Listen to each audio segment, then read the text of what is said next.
Okay, zoning board, we are live. We are recording. Phone lines are open. Go for it. Thank you, Matt, and welcome everyone to the Town of East Hampton Zoning Board of Appeals meeting for April 16th, 2024. We have one canceled public hearing this evening. That is Jeffrey L. Bragman at 22 Shore Road, Namagansett, Suffolk Tax Map number 300-131-8-7. That has been canceled. So we'll move on to our first scheduled public hearing this evening. The applicant is John Latito at 35 Flamingo Avenue in Montauk, Suffolk Tax Map number 300-16-2-40. And the size and location is 55,110 square feet at 35 Flamingo Avenue, Villas on Montauk, Lot 2, map number 10,600, Montauk. The description is to allow approximately 565 linear foot of retaining walls, 444 linear foot of fencing, and clearing to remain within jurisdiction of setbacks of tidal wetlands. The relief sought is a natural resources special permit pursuant to 255-420 of the East Hampton Town, and 3 variances are required for this application. Variances of 55 feet, 52 feet are required from 255-430 of the Town Code to allow the existing walls to remain 45 feet and fencing to remain 48 feet, respectively, from freshwater wetlands where 100-foot setbacks are required. One variance of approximately 7 foot is required from 255-430 of the Town Code to allow the existing clearing to remain approximately 43 feet from freshwater wetlands where 50-foot setback is required and any other relief necessary. The zoning district is A residence, the Zone X flood zone, and the secret class is type 2. Council, do we have proper affidavit of surface and posting? Not yet.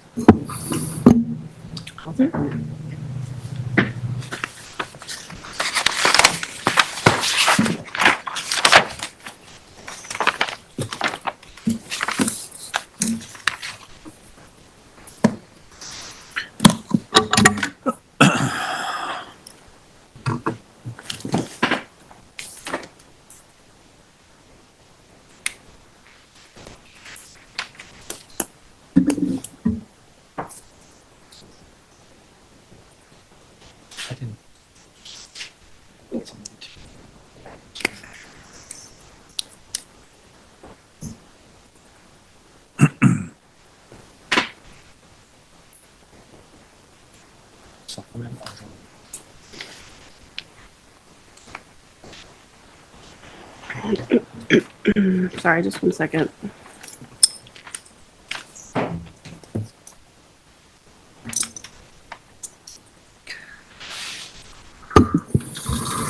Okay, so just for the board's understanding, I have an affidavit that affirms that the mailing was sent, and it does correspond to the appropriate timing in terms of notice. There is not the portion of the affidavit regarding the posting is not completed. This is the applicant's agent. He said that he did direct it to be posted. I don't know if the board saw that it was posted. He asked if he could supplement the record with an affidavit. About posting? The posting. So you saw the posting on the Saw the site posting? today? Did anybody see the posting? Yeah, I took the photos. I have photos. Yeah, of I the saw it posting. today. Okay.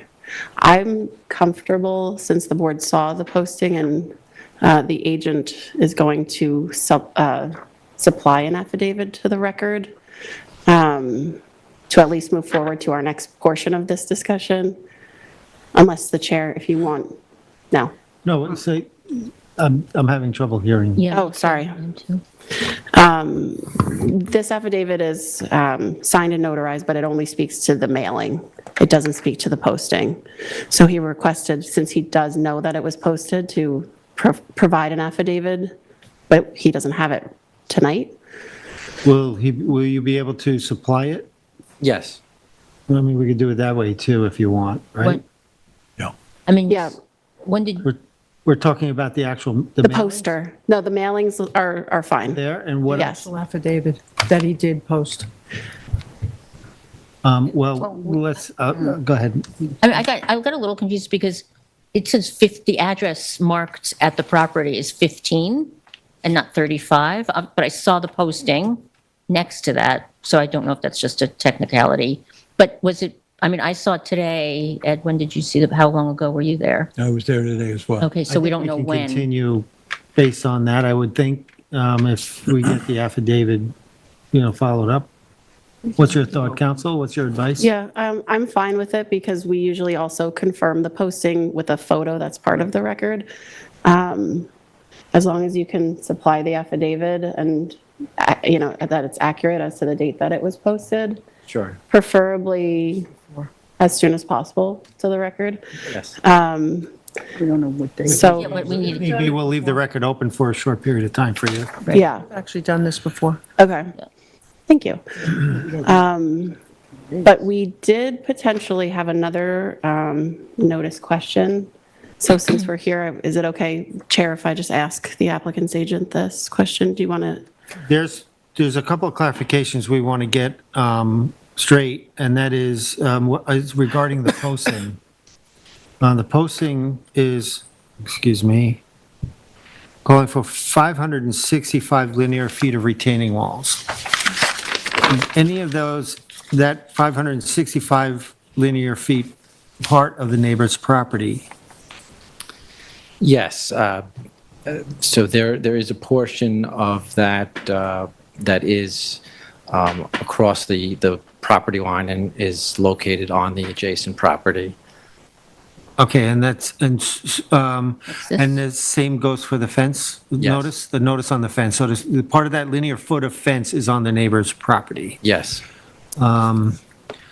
Then, counsel, I don't know if we can hear this case as it being improperly posted. We're not allowed to entertain a variance request that's not on the subject property. I understand. So I appreciate the question. I was going to open with either a concession or an amendment to indicate that my client is not seeking any relief beyond his own parcel, and with respect to any portion of the structure that's encroaching on adjacent properties, is prepared to have that removed. But with the feasibility of removing that might have, if you're not going to, or if, I'm still understanding, so what's going to happen with the part of that retaining wall on the neighbor's property? It will be removed. How? It will be taken down. The fence would be taken. Right, but you not need an NRSP for that? We can't grant an NRSP for that section of the wall. We can't grant a variance for that. That's right. Unless you have the authorization of the actual subject property owner, right? So, yeah, so we would, for the purpose of this application, seek relief with respect to the structure as it exists on the subject property, and with the representation that, we would do whatever is required to remove the portion that's encroaching on an adjacent property. One of the things we're faced with on this board is, number one, is it properly noticed, and is it a violation? This is, in my view, more of a violation because you violated an earlier zoning decision, regrading. This survey doesn't even show contours and what's been done with the contours. So it's, in my mind, we're not able to, at this point, hear this application because we don't have enough information. There's no contours. If you take a look back at the 2002 ZBA determination, look at that survey, there's contours on that survey that we can relate to and we can look at and what's been done to this property. We don't have that information now. So I think at this point, we're going to, what would be the proper word is, you're going to have to come back to us with a properly filled out application because I don't think we can hear it at this point. That's fair. I understand there's certain challenges with this. So I'm just trying to understand the best sequencing of approaching it.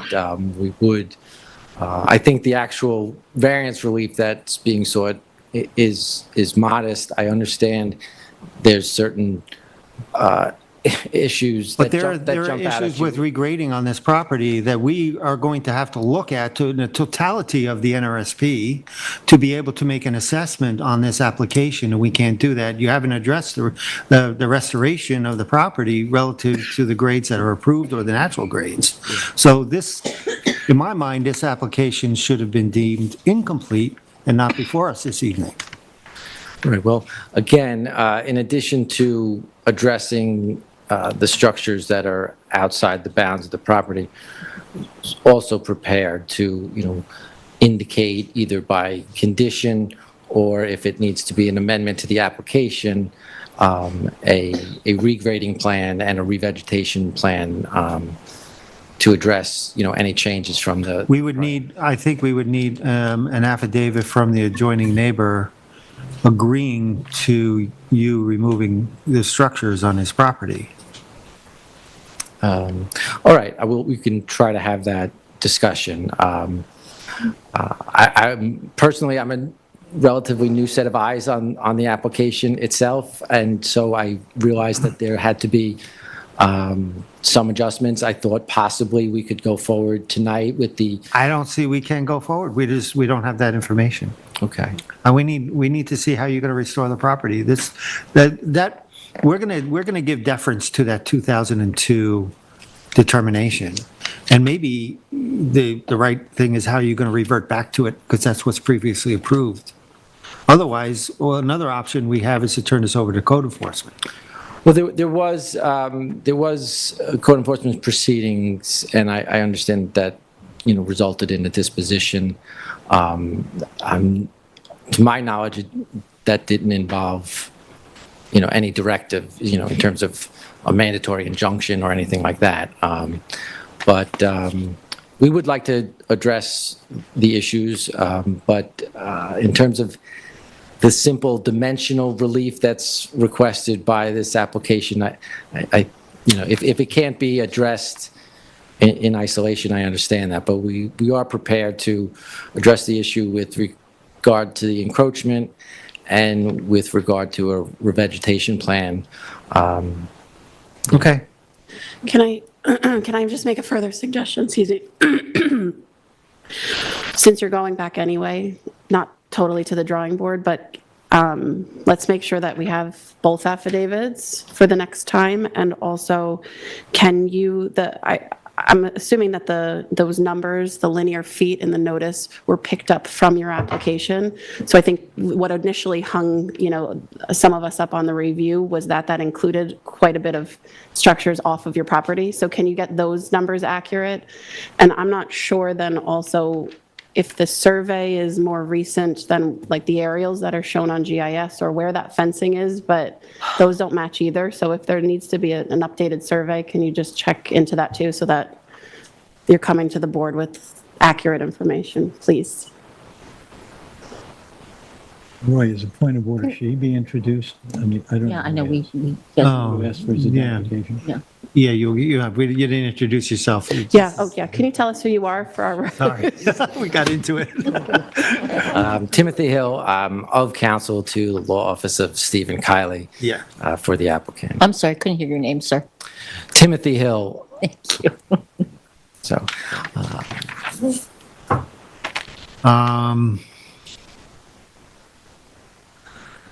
At this, what is our decision at this point, council? What would you recommend us do? I think for purposes of the process, we should be tabling this or adjourning it. We didn't open the hearing. Right. Was it a new application or And you need to get the actual relief sought, those numbers accurate, get it back to the planning department. And if that seems sufficient, we can get it back on for another hearing. It will have to be renoticed and posted.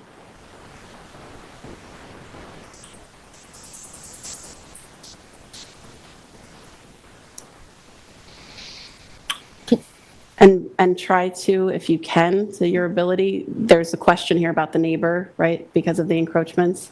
If you guys could I know that the board's going to be, I'm assuming, questioning what's going on there. So see if you can get some information for us. Yeah, I mean, I saw that a correspondence was filed yesterday, so that would be my first, conversation with anybody on behalf of the neighbor, but maybe, maybe that'll lead to something that creates a path. Yeah, I understand, we can't grant approval on something not on the applicant's property.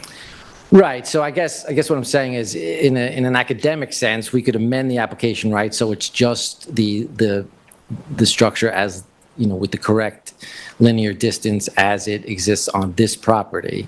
I suppose the specter of that structure continuing onto the adjacent property is something you'd be interested in also knowing how it's being addressed.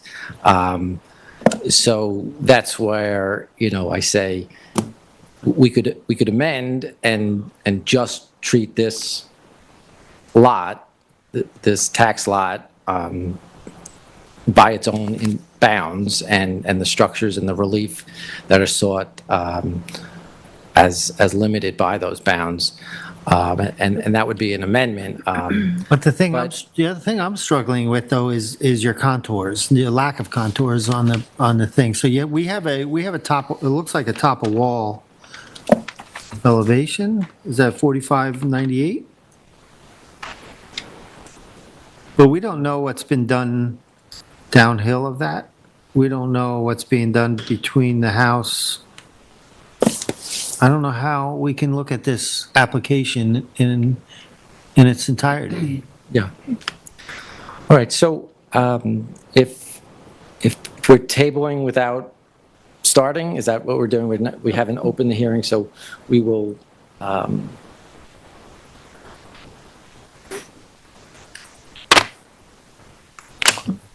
clarify with respect to the distances and location to confirm its correspondence to the survey. And if it's all right to speak, with counsel in the intervening time to, either amend or shape the requested relief to fit what the board is able to hear, and we would do that. Yeah, because I think the additional issue that at least I identified, and the chair, in discussions prior to the meeting, is it does also seem to be one structure, the wall. So having one structure sort of bisect, or there's one structure on two property lines, it's not as easy as just cutting those numbers back, unless there kind of is a whole plan. Unless, so there's just a little bit more that we need some clarity, I think. Understood. Mr. Chair, I just want to clarify the other things that are on other property. I mean, I'm looking at the survey, but this stone curb belongs to the applicant, but is on the adjacent property, as is the shed. Am I looking at this little rectangle? So I just want to confirm what's not on your property, the applicant's property. I don't know that one way or the other, so I couldn't say. If you look again at the survey, the approved survey of the 2012, everything is on this, everything is on the subject property. Yes, and that, So you have more issues than this is not their property, right? you realize here. This looked like it had been A moved. lot of encroachments. To the east, not just the north. So I think, we're going to want to clean that all up. If you're trying to look for a C of O, I don't know how anybody can grant a C of O with a driveway on somebody else's property Parking. or structures. I understand. I think, in a jurisdictional sense, I'm not sure if all of those are your issues versus, enforcement or different part of the town. But it makes sense to ask for the relief in a certain order. Understood, but when we make a decision based on a survey. We're not going to approve a survey or anything with violations on there, right? So I don't know how you're going to parse that out, or I don't think you can do that. So I think these have to be addressed. All right. So, And but as you said, an NRSP would be required to remove things as well, right? That are not on the property. So how would we process that? So I will answer that because I asked this question. In a technical sense, the board knows that yes, that the answer is yes. Apparently, from time to time in the town, if the neighbor who is being burdened by the encroachment is looking to self-help and remedy this, working with the planning department and the building department, they have been allowed to remove a violative encroachment without the relief from this board. It's on a case-by-case basis. So that could be where this may go if all they want to do is just remove any mention of the encroachments, but I don't think we're even really there yet, because especially with the wall, to me, it looks like it's a single structure. It just happens to take that curve. So I think that there would be potential engineering questions involved. I don't know, but can they just remove a piece of it without, I think that we Yeah, I mean, have you a even number of a- issues you here. have an electric meter off the property, and I know for a fact that you can't run utilities across property lines, so there's a bunch of issues here. we'll reach out to the neighbor who has counsel, that filed a letter. So we'll start there and see how it, that part of it could be addressed. Okay. All right. So Just for clarity, even if an agreement is made with a neighbor on a separate parcel. But there's two neighbors here, right? yeah. So, yeah, There's two neighbors here.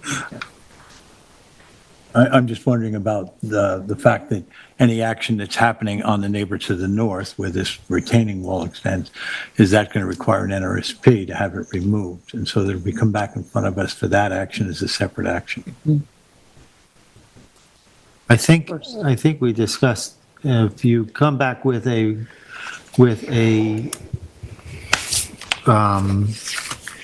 approval somehow, a written approval of that neighbor to be able to go there on there, and we can probably then deal with that. But they're not coming to us or you're coming to us for relief of leaving them, the wall there. They're looking for relief, not for repair. On the face of the application, that was the request. I intended to begin tonight by indicating that we only seek relief for our parcel, and we're prepared through whatever steps are necessary to, remove the structure from the encroaching structures. Which then presents another problem of an instability of the contours of the thing. So you have a lot to handle here. I think this application should be deemed incomplete, but I don't know how we want to proceed with that.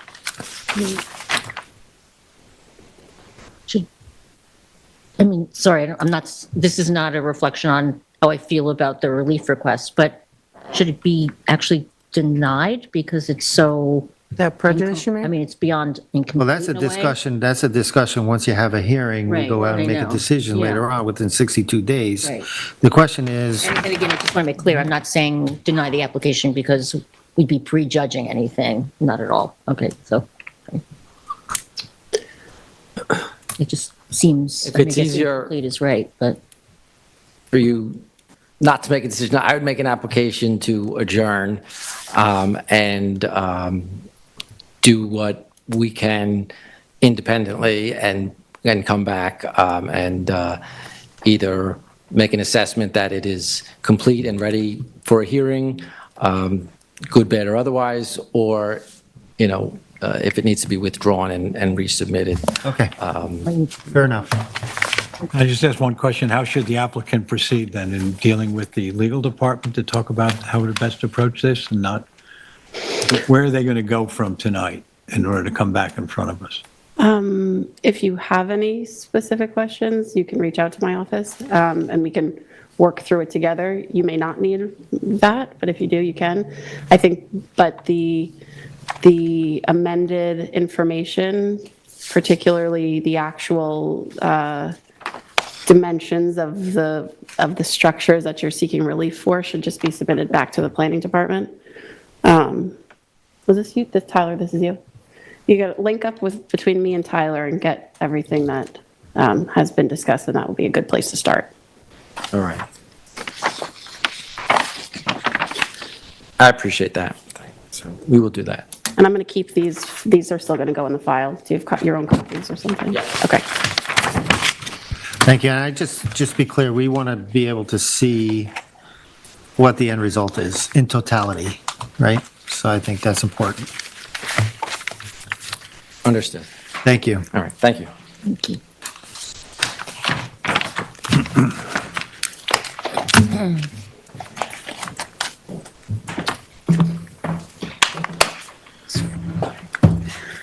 Okay, next we have April Taylor at 419 East Lake Drive in Montauk, Suffolk Tax Map number 300-6-2-19. The size and location is 19,062 square feet at 419 East Lake Drive in Montauk. The description is to allow an existing 124 square foot wood walk, 28 square foot shed, air conditioning unit, approximately 380 square feet of deck expansion, propane tank, 40 square feet of outdoor shower and storage, and clearing to remain within wetland setbacks and to allow existing window alterations and a driveway expansion to remain on a parcel of land containing wetlands and beach vegetation. The relief sought is a natural resources special permit pursuant to 255-420 of the East Hampton Town Code, and 7 variances are required for this application. 6 variances of 97 feet, 87 feet, 83 feet, 82.5 feet, 66 feet, and 40 feet from 255-430C of the Town Code are required to allow the wood walk to remain 3 foot shed, 12-foot AC unit, 17-foot deck, 17.5 feet, propane tank 34 feet, an outdoor shower, and storage to remain 60 feet from wetlands where 100-foot is required, and 1 variance from 255-430D is required to allow existing clearing to remain within 50 foot of a wetland and any other relief necessary. The zoning district is A residence, AE6 flood zone, AE5 flood zone, and flood zone X. And the secret class is type 2. And council, do we have proper affidavit of service and posting? Yes, I have the affidavits of service and posting. Everything appears to be in order, and the board has jurisdiction. Who's got this? Okay, go ahead. Okay, this is the official notice and posting. It was correctly posted. Next. Here's another copy. All right, I just turned around from the posting area, and this property is directly across from the Montauk Airport, and that's a shot of what's directly across the street. Next. And that shot, I'm not sure, it's going one way on East Lake Drive. I'm not sure if that was looking south or west or east, but next, probably have the other direction. Oh, no, I didn't do that. Okay, just one. All right, this is the driveway, the applicant's driveway, and I'm going to go up. You can see the house in the distance there. Next. I just took a shot of, as I was walking down the driveway, take some of the shrubbery to the east. East. It's not an unimproved lot, but next. Huh? No, it's one of these angled things. I took this I didn't think was on the property. There's a wooden walk that goes along the entire length almost to down to the water, but I did confirm with the planner today, this is not on the applicant's property. I wasn't exactly sure, so I did take a shot. Next. Now this is as I'm approaching the house, so there's a house immediately in front of us, and in the distance you can see part of the shed and the shower that's in question for this application. Next. Okay, now this is the front of the house, and I just took a shot across from what would be east to west of that, and the propane tank is also one of the variances requested on this. Next. Now it's a better shot. The garbage shed to the left, it is not really in scope for anything here. But this is the shed in front of us.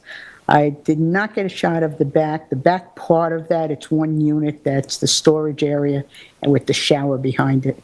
But I did not get a shower photo, but it is in the existing conditions that Morgan had sent out. You can see it from the other side, an angle of it. Next. And then there's a shot in that same direction from, of course, the decking. The deck is also in question for a variance on this application. Next. And this is a shot from the front of the decking to the walkway that is also in question. Next. Now, this is the back of the house. I'm standing by the walkway and just looking back toward the house. Again, another shot, another angle of the deck. Next. This is the opposite side, the western side of the property, and shooting back toward East Lake Drive. And again, you can see the propane tank. That's one of the variances requested for today. Next. Now walk toward that area where the propane tank is and just turned and took a shot. There's a storage, it looks like a utility shed, and behind that, I wasn't sure what it is. I'm assuming it was storage. It was a locked door, so I wasn't able to see what was inside that. Next. Now it's a shot from the other angle of the front of the house. See the full space entrance. Next. That's just the property marker on the eastern side is where it would be. Next to that other decking that I showed you that was actually, as it curved around, was not on this property. And next. Okay, it did go out, it's a little out of order, but it did go, and this is the end of the decking where in the TAM it had indicated that there was a structure or a dock of some sort that was in the wetland. I did go down and take a shot of the end of that. I don't see a structure there now. And one more shot, I think, farther down. Next. And just continuing walking toward the water. There was no indication of, there were some boards over in the wetland, but looked like there was just debris. But there was no other structure I saw of a dock or any indication of it. Next. I think that's it, actually. Is it? John? How you doing, John? Good evening. John Tarbett for the applicant. I mostly agree with the TAM, which is something you don't usually hear me say. So a couple points of clarification. We did submit to the DEC, and they have verbally told us that they were going to issue the permits necessary. They actually don't, when you do something first and don't ask permission, you actually don't get a permit. You go through a compliance conference. So I think the fine was $1,000, and they're going to post changes, give us a okay on that. We don't have that in writing yet, but that's where the DEC is. Some of the changes that have occurred. So we did decide to revegetate the property on our own while this was pending. And that was done through Mark Abramson and the Natural Resource Department. So I don't have the details on exactly how he signed off on that. Maybe the planning department does, but the driveway was fixed up. All the plantings down the side of the driveway, as well as a little pocket wetland to the, that's north, that would be what? That would be west. Yep. So the little pocket wetland to the west, that was mowed for decades, and they revegetated that on their own for a number of reasons. And that was done through the Natural Resource Department, and Jim Grimes was the person who did the plantings. So that was all good. There's obviously a bunch of little things on this property that were changed. There was a propane tank that their owner was told was too close to windows. You have to have a certain amount of distance from a propane tank to a window, so they moved the propane tank. They didn't do any clearing. It does appear, I would agree with the TAM, that it does appear there was clearing. But if you've gone out there, you can see that it was just sort of placed on the edge of the existing clearing.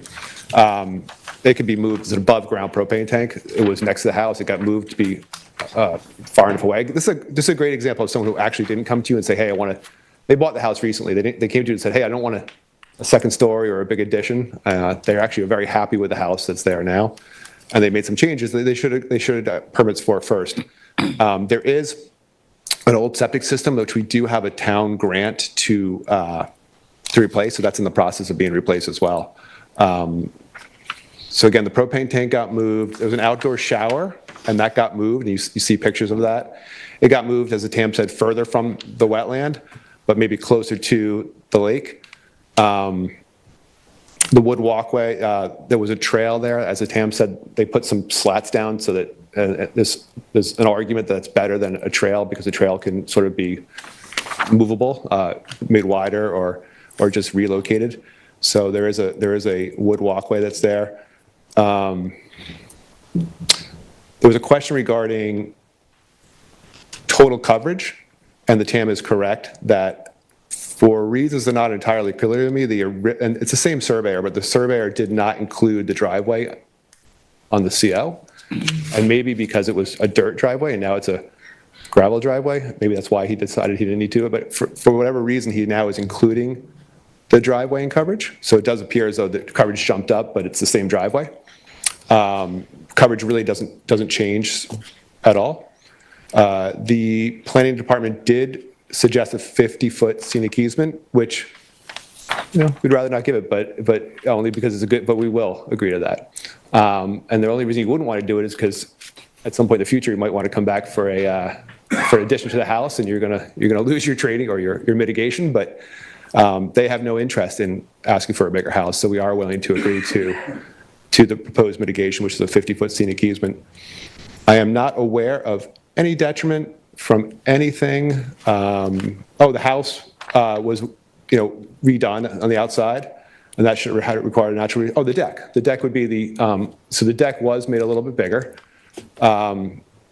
Coverage is minuscule compared to what would be allowed on this property for both building and total coverage. You're at a third at best of total coverage. So, and the deck went over an existing lawn. So in my mind, a deck is better than lawn because lawns have fertilizers and pesticides, and a deck does not. So to me, I think I'm not aware of any detriment, and the benefits are just that the existing house was repurposed to be more up to current code and a nice, aesthetically pleasing. So, Anybody have any questions? Yeah, we'll have some comments. I mean, all these things were done from the time the applicant bought the house, after the applicant bought the house. None of them had permits. There appears to me, they moved the propane tank. All these decisions were made just by whatever the applicant wanted to do. I don't know what advice they had, what professional help they had, but it appears to me that some things, the propane tank, one of them, could be in a better location on the property. The shower was moved from a landward side of the house now toward the lake side of the house. The wood deck was expanded all in the direction of the lake, closer to the wetlands, and the totality of it all is disturbing to me, that they did that without any permits at all. I was concerned also about that the septic system hadn't been touched, but you're saying there's an application that was... they have a town grant to replace the septic system.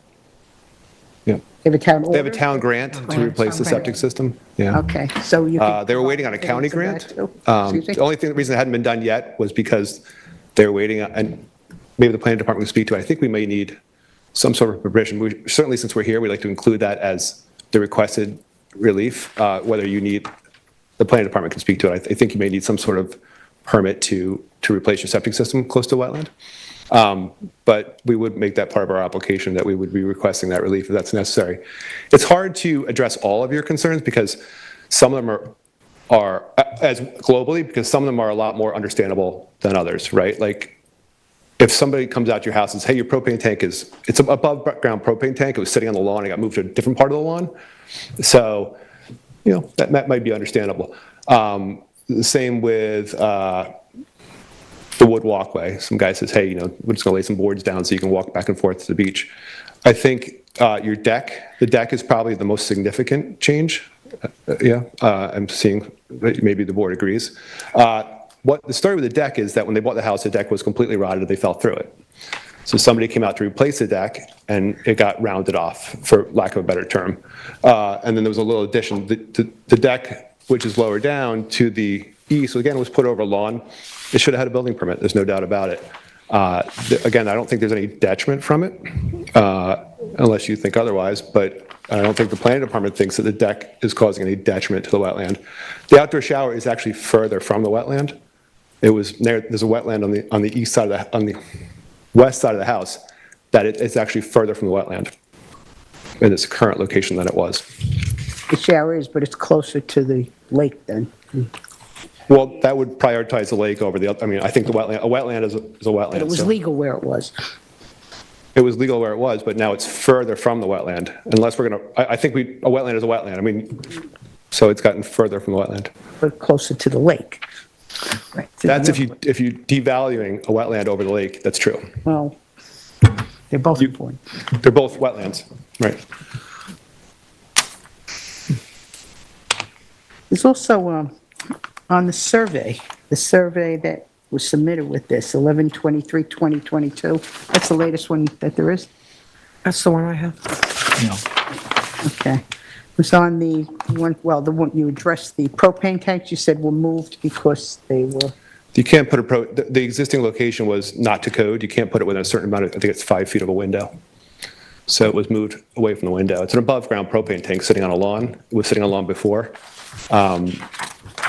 So on this application, I think it's all pretty minor relief. They're offering a 50-foot scenic easement, and they've voluntarily revegetated and voluntarily replaced the septic system for essentially 300 square feet of decking. Everything else was existing, well, unless you count the wood walkway. Yeah. well, the revegetation just brought you back to what? How much was the revegetation?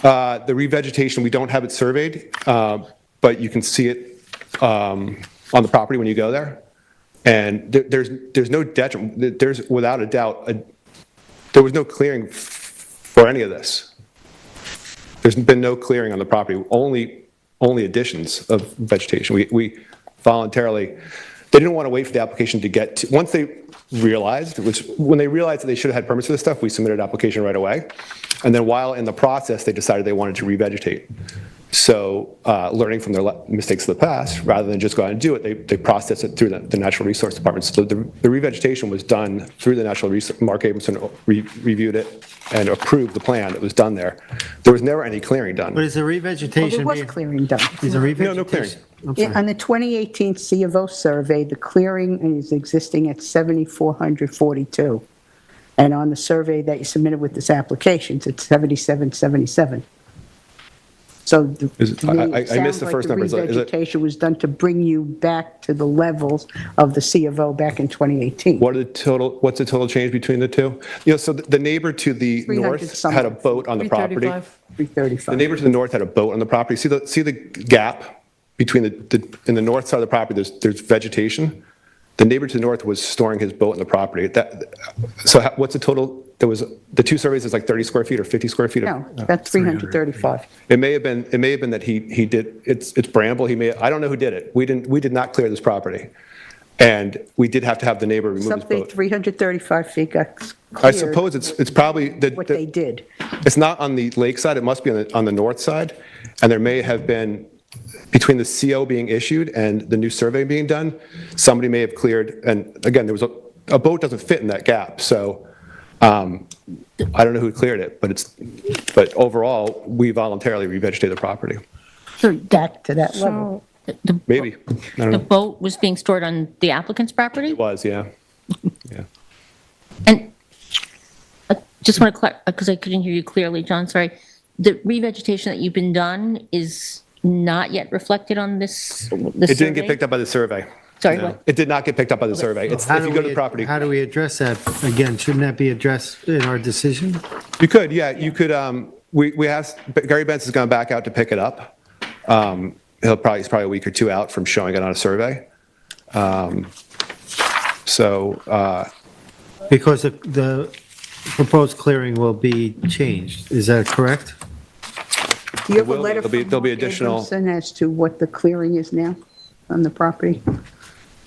The clearing now should be higher than what it was when we purchased it, because we added vegetation. But when you purchased the house? Is that what you're saying? We have added, we have not cleared anything, we have added vegetation since we purchased the You're saying you property. haven't cleared, but something got cleared I between the explained C that, of O I explained that there was, when we bought the property, the neighbor had been storing his boat in the property. That boat wouldn't fit in that gap, so, and that's where it was, so maybe. What he's saying is the revegetation that they have done now should bring this even further, reducing the overall clearing, what right? it It was should. in Is that what you're saying? 2018 or today? Is that the new Today. survey, right? That's- Oh, Oh, so that's showing the wider gap. there. 2018, the clearing. I honestly don't know, if you look at it, it looks like it's, oh, that's the one that's the current application, right? Yeah, so the gap got wider. That's my guess, is that's where I know that's where the boat was, so. You submitted the revegetation plan, which seems to reflect the old survey, the 2018 survey, because maybe it does have it's hard to read this. Maybe the propane tank was moved. But there's no calculation on it. That's as an to area, how much you can that see that's an was. area where the septic tank, so that whole area is going to have to be ripped up again for the new septic system. You can see on the survey, the area we're talking about where there was apparently some clearing is above an old septic system, so that's the area where the new septic system will go. So that area will have to be, Well, that's another application, but is it an application on it? I don't think it is. I'll Percentage? address that. Yeah. If you're replacing in an NRSP, is that an NRSP? I think it qualifies for a waiver from the Natural Resources Department as long as it's not an expansion of the existing Right. system. So that technically may not require an NRSP, but I can double check that with the Natural Resources Department. But that septic is not part of this application. it's not. no. And then the vegetation, the document we received yesterday, which was your new re-veg plan, and it came along with a note from you.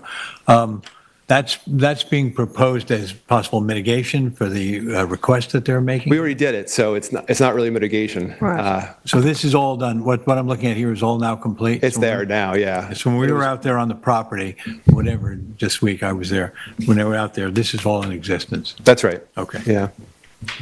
Okay, but it's And that still was just approved through bringing the it back town. to what it was And is at it- the C yeah. of O. So again, whether it's somebody's boat or not, 335 feet got cleared. Per the survey that you Per submitted. surveyor. So Right, if you could- right. And to my eye, when you look at the two surveys, the difference is above that septic system area, which is where a boat was. So maybe, I don't know, it's not So a the 300 square feet is not a additional lot of clearing. plantings, John, that were made, is that decreasing the clearing limits on the property? So that you're back to, because the TAM notes that there were The town approved additional it. plantings that have been made, which may decrease the clearing limits on the property. We are going, that we should, helping to we're bring it likely, back? I don't want to misstate it, but I think we're going to have more vegetation on our property Okay. than the 2022 CO. The CO was from 2018. There is no 2022 CO. 2022 is a survey. The survey is from I meant the 2022 and 2018 indicates survey, additional CO. clearing happened in between that time. Right. So if you worked with the Natural Resources Department and did this revegetation on your Yeah, own, he said it's not depicted on this survey, Right. on this current survey. that's what he says. I'd like something from the Natural Resources Department, from Mark, that they did this How revegetation. do we clean this up? Well, I think it may be outside of It's a what you. survey, right? You may, well, The survey that shows It's the a survey additional showing clearing. actual clearing and revegetation, right? a survey would do that, yeah. We can submit that within 30 days because the field work is, I believe he was out there today. So the field work's done, that's- 2 weeks away. That's fine. Exactly. That's why, I think that's the answer is what is, Yeah, I wasn't sure what the question was, but absolutely, we will have a survey showing the accurate clearing. 50-foot buffer line on this as well. I was going to ask the planner about that. Is that Well, allowed? we could wait for Morgan, right? to- Yeah, I know for what I'm that. saying, yeah. They've agreed to the Right. 50-foot. any other questions for John? Yes, just on the re-veg, the green that's running up the driveway, that was part of your re-veg? Along the western side of the Sorry, driveway? yeah, along the side of the Yes, road. that was part of the re-veg. So that's a significant portion of the re-veg, right, on the property, So the areas that were re-veg were along the driveway. right? I'm looking. And then mostly about the wetland that was That mowed for corner, decades yeah. was revegetated. And what's on top of, I was there today, but what's on top of the current septic system in terms of vegetation now? Because I know you're going to rip it up, right? You're going to have to ask. Well, if we do the new septic system, we would have to rip it up. And you were about to say, I think you were about to say when you were going to do it, but I think we distracted you. So do you know when? They were waiting for a county, so there's two ways to get a septic help to pay for it, and one is the town. The town has issued the grant, and the second is a county grant, which may not happen now. They were waiting for it. I think I was told there's maybe the program's not giving money right now or something. So, or they didn't score high enough. There's a sliding scale on priorities. For whatever reason, county money. So it'll probably happen pretty shortly.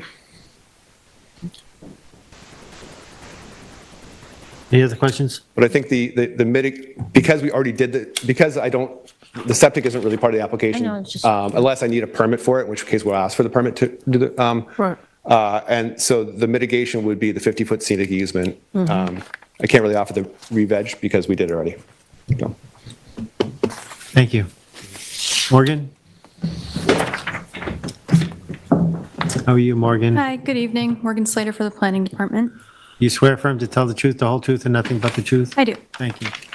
The subject property is located along the northern section of East Lake Drive. The property is part of the Peconic Estuary Critical Environmental Area, the Harbor Protection Overlay District, and the Lake Montauk Scenic Area of statewide significance. The upland habitats in this part of Montauk can be categorized as moorland habitat and consist of densely wooded shrubs and trees with interconnected streams, marshes, and swamps. The residence was constructed in the 60s prior to NRSP regulations, so it is pre-existing non-conforming to wetland setbacks. The wetlands in jurisdiction of this parcel include the tidal wetlands of Lake Montauk to the south and a pocket wetland to the on the west side of the property. The entirety of the property, except the flag strip, falls within 100 feet of wetlands, so most structural improvements require a variance from wetland setbacks. There is an established and densely vegetated buffer to the tidal wetlands, which consists predominantly of bayberry with some goldenrod, and the wetland contains numerous indicator species, such as groundsel and various rushes and sedges. The pocket wetland on the west side of the property has historically been mowed, which has resulted in minimal mature wetland vegetation. The applicant has submitted a re-veg plan that was designed in coordination with the Natural Resources Department. A revised survey is probably the best way to depict the current clearing limits, and I think we can anticipate that the total clearing is going to decrease as a result of that re-veg plan. To the point of the propane tank not requiring clearing, I mean, it's pretty evident when you compare the 2022 survey to the 2018 CO that there was like a little section of that vegetated portion where the propane tank currently is that was cleared, so it was cleared to put the propane tank there. I don't think that was 300 square feet that we're talking about in the discrepancy between the two surveys, but as it's been stated, that kind of like pathway on the north side, it has widened a little bit, which may be a result of the storage of the boat. The wood walkway seeking relief was constructed at grade. It's 31 feet by 4 feet, and it terminates 3 feet from the tidal wetland. It appears to meet the definition of a coastal structure in the town code, so it may not technically require variance, although that relief was sought. There has been a cleared path in this location dating back to the 80s, which suggests that a wood walk is not completely necessary for access to Lake Montauk. The wood walk potentially limits the amount of maintenance needed and likely does not increase the level of disturbance to the wetland when compared to a cleared trail, but the board should discuss if they are comfortable approving a coastal structure that was built without any permits when the structure is not necessary for access to Lake Montauk.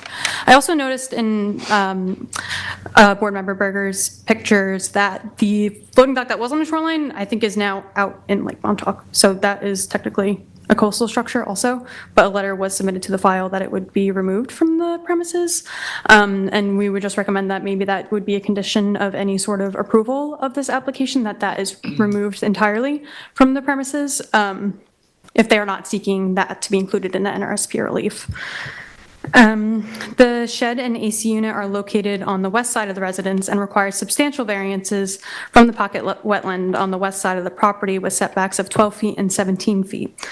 While these are minor accessory structures, they are larger than the propane tanks that were there previously, and there are alternative locations on the property that would allow for much larger setback to the wetland, particularly on the east side of the residence. The application is also requesting relief for an expansion of the deck on the south side of the house. The previous deck was 272 square feet and 76 feet from the wetland and has been expanded to 652 square feet and is now 56 and a half feet from the tidal wetlands. It is worth noting that the wetland line was updated following the 2018 CO and is now approximately 15 feet closer to the residence. It does not appear that additional clearing was needed for the work and likely does not substantially increase the environmental impact of the residence. However, the increase in the footprint of the deck and variance requests can be considered as substantial, and the board should discuss how they would view the improvement if it was proposed to be constructed and not already built. The CO depicts 2 propane tanks along the west side of the residence, which have been removed, and a single propane tank has been placed in what appears to be a newly cleared area on the north side of the property. It's kind of an awkward location for the propane tank, so I think that maybe he can address why that was picked as the location, because like I said, there are more conforming locations for it on the property. But it is a minor structure, so ultimately the overall impact of it is pretty minimal. There was an outdoor shower on the north side of the residence that is depicted on the 2018 CO, which was removed, and a new shower with attached storage area was constructed 60 feet from the tidal wetland in the location depicted on the most recent survey. The outdoor shower on the 2018 CO was about 50 feet from the fragmented wetland to the west and 116 feet from the tidal wetlands. The location of the new shower is about 75 feet from the fragmented wetland to the west, but is about 41 feet closer to the tidal wetland.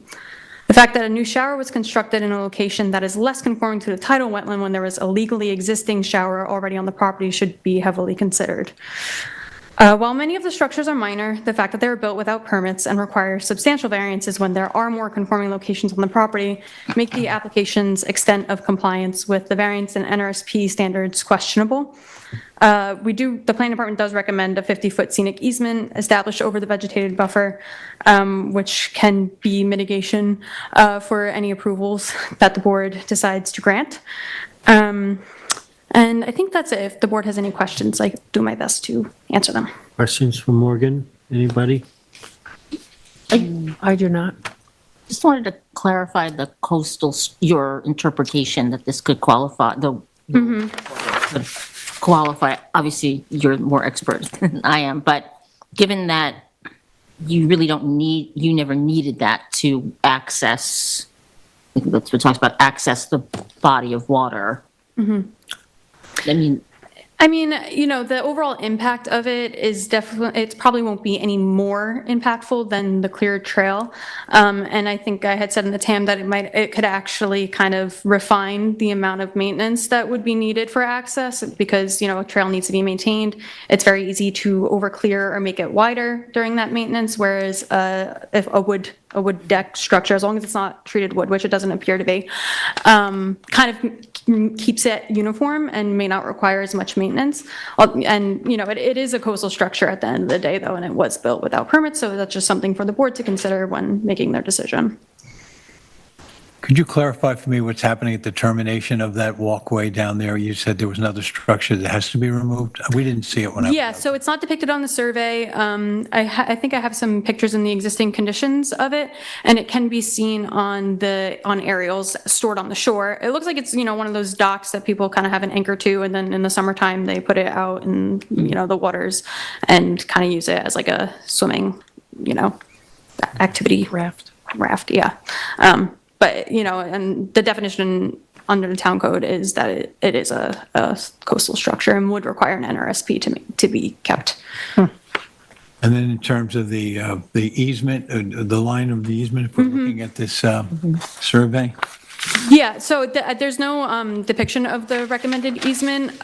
It would probably, I could do a quick measurement on here, but I think from when I did my review, it would fall around this area. So it's pretty much along the, Then the wood walk would be in the easement. Is that what Kind we're of saying? measuring from the wetland line. that limno Yeah. line. Well, 50 feet. Is it here? Well, no, this So here, where- the 50 foot would be Okay. back at this line. here, Where would it be? On the surface? right here. 50, Here's the wetland. right? So we're So going 50 this is from that? 56.5. Well, then this would be in the So it would easement. be- Yeah, Right, okay. Right. well, we allow that. It's a little, since there isn't like a straight clearing line in the buffer, it would probably include maybe some cleared area. I think if it made a 40-foot easement would probably end right at where the wood walk begins. So just something to consider. I could also, since the record is going to be open for a survey, I could provide a sketch also. Say that last thing again. Okay, yeah. Sure, John suggested we could just have it added to the survey that he's going to submit. We'll leave the record open for, so the survey will show the easement on there, John? Yeah, we'll show proposed easement. on the Okay, survey. great. I'm good. Okay, any other questions? I'm good. Thank you. Is there anybody in the public that would like to address Yeah, this? sorry, I do have a question. Morgan, Yeah. you said what was out in the water? Yeah. The wood structure that I think I have a picture of it in the existing conditions. It's visible on aerials, and like I said, it's kind of just like a float that I think people use for recreational raft, purposes like out in the a summertime. It's technically a coastal structure under the definition of the town code and would require an, Removed. yeah, and it would require an NRSP to stay, and they have submitted a letter to the file saying that that structure is not a part of the NRSP relief requested and that it is to be removed. The planning department's suggestion is that can be a condition prior to the issuance of a building permit if any of the relief requested is granted, that is removed. Just as the enforcement, it's just a little tricky with enforcement with these things, but if there's going to be an approval, then that could be a condition of it, that is Structure removed. right here. Yeah. Okay. It's just like you just take it out of the water seasonally and then you would put it back. Yeah, it's usually, yeah. People just store it upland in the off-season. Okay, thank you. Anybody in the public would like to address this application? Matt, is there anybody online? You have 0 callers. Thank you. Thank you. John, how much, come on up. If you could just give me, I guess, take the 30 days. Okay. I could speak to the float. Somebody had donated the float to, someone said, hey, do you want this? I don't need any more, so we took it. There's a bunch of floats out there. It actually may be one of the floats that's out there now, I don't know. But it won't be stored on the property any longer. So that we agreed to do that as part of the application. Agreed to take it out. We agreed that it would no longer be stored on the property. Yeah. Want to make a motion? Okay, so I'll make a motion in the application of April Taylor of 419 East Lake Drive in Montauk, tax map 300-6-2-19, to close the public hearing, leave the, no, yes, and leave the written record open for a new survey with the updated clearing and indication of the scenic easement. The record open for 30 days, which would be, do we have a date? We do May 14th. May 14th? Yep. That's Okay. 4 weeks from today. Leave Is the that good, record open John? until May 14th. Yeah. I'll second it. I concur. I concur. Concur. Thank you. Thank you, John.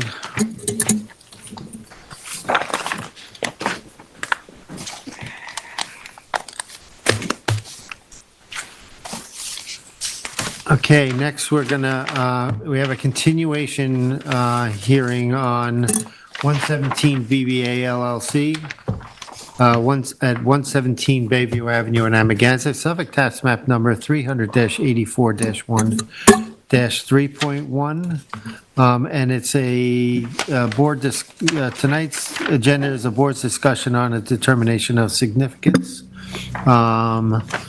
Council, I don't know if you want to come up briefly, but we're going to basically have a work session to go through parts 2 and parts 3 of the EAF. And I think at the conclusion of that, whether that's tonight or another evening, we don't know, because we don't know how long it's going to take, you will have an opportunity to address the board, I think is the way we were thinking, so.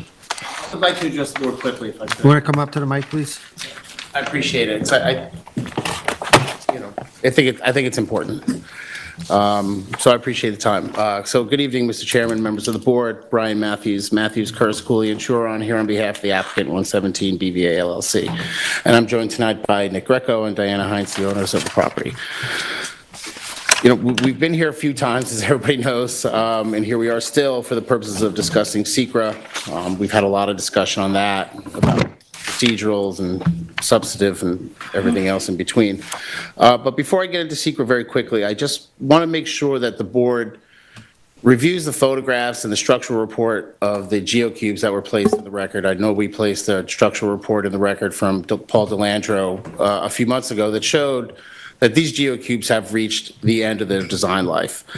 And these photos and the impact of the erosion they have had and continue to have on this property is something that we asked this board, and we have asked, and we just feel the need to continue to ask, because it's important that it not be overlooked, that it be front and center in everybody's minds, in every discussion that's had on this property. So with those images in mind, I just want to touch upon SECRA quick before the board engages in its discussion. You know, from the outset, the planning department's pushed for a positive declaration. They continued to push for a positive declaration, even at the last hearing, claiming that the Greco's property must be treated the same as other properties, citing to 173 Mulford, except there was no positive declaration and no DEIS. 157 Mulford, where there was a neg deck, no positive declaration, no DEIS. The Mulford Lane POA property, were no pos deck, no DEIS. As far as I'm aware, the only DEIS was done on the Curtis property that proposed to keep the geobags in place, which is markedly different from what our client is proposing. They continued to push for a positive declaration despite being in possession of a veritable library of expert reports from credentials experts, coastal geologists, coastal engineers, structural engineers, all reaching the same conclusion that the proposed revetment would not have any significant adverse environmental impacts. You know, as we covered briefly last time, those conclusions were reached not just by our expert, by the board's expert, who then wasn't the board's expert, and whatever went on there. One thing the planning department we submit has not done is take any of the urgency of this matter into consideration. They have failed, in our view, in every measurable way to recognize how severely erosion is impacting this property, how every alternative has been attempted or deemed to be unsupportable, including the placement of more sand, has been discussed ad nauseum, I think. The planning department knows that the placement of sand, and this gets into the review of the parts 2 and part 3 that the board's going to do tonight. The planning department knows that the placement of sand has repeatedly failed. They know and have been advised that the placement of sand from one property owner is not a viable solution. They know and this board knows that there's no townwide approach here to protect this neighborhood, to protect these property owners against the severe erosion like was done, like it's being addressed in Ditch Plains, like it was done all down the Montauk coastline. To know those things and still state in the part 3 that it has not been established that the placement of a larger volume of sand in a more landward location would not adequately minimize the threat of erosion is, to our mind, simply unfathomable. It shows how we believe how inadequate their review has been, how their conclusions have been predetermined from the outset. And it's for this reason that we are here turning to the board. You know, from the outset, from the first hearing, including the memorandum of law submitted ahead of time, we advocated on behalf of the applicant for adopting a conditional negative declaration. We advocated for this approach because even though we believe a straight negative declaration is actually supportable by the record here, a condition neg deck meets everybody's interests here, including the board's. It doesn't take the time that a full DEIS and FEIS process takes, and as the photographs of the geobag show and the structural report, they won't last. They won't last through that process. They won't last, if they even last to the next storm season, they certainly won't last through it. It allows the board specific concerns, to the extent you have any, to be specifically mitigated, and puts the burden on the applicant to design and construct a revetment that mitigates those concerns and allows the neighbors' concerns to be addressed in a more expedited fashion. You heard from the neighbors, I suspect you'll hear from their counsel again this evening, that to a person, their primary objective was to have the geocubes removed. And so, again, make no mistake, that's one of our clients' primary objectives too. No one wants them there anymore. No one wants them any longer than they need to be there, but they need to be there. It's the only thing protecting our clients' home and their property. Adopting a POS deck does nothing to expedite their removal. It only delays that, and it's our clients who are then going to be blamed for that delay when they've done everything they can. They filed this application again, remember, 3 years ago. They've done everything they can to move it forward. They demanded to be heard. They had to file a lawsuit to even get to this point. So, yet here we remain. So adopting a POS deck does nothing for anybody. We advocated for a conditioned neg deck, and to this day have not heard from the board, or more specifically the planning department, about why that's not a viable approach, or why any concerns, legitimate concerns that the boards have, can't be mitigated through that process.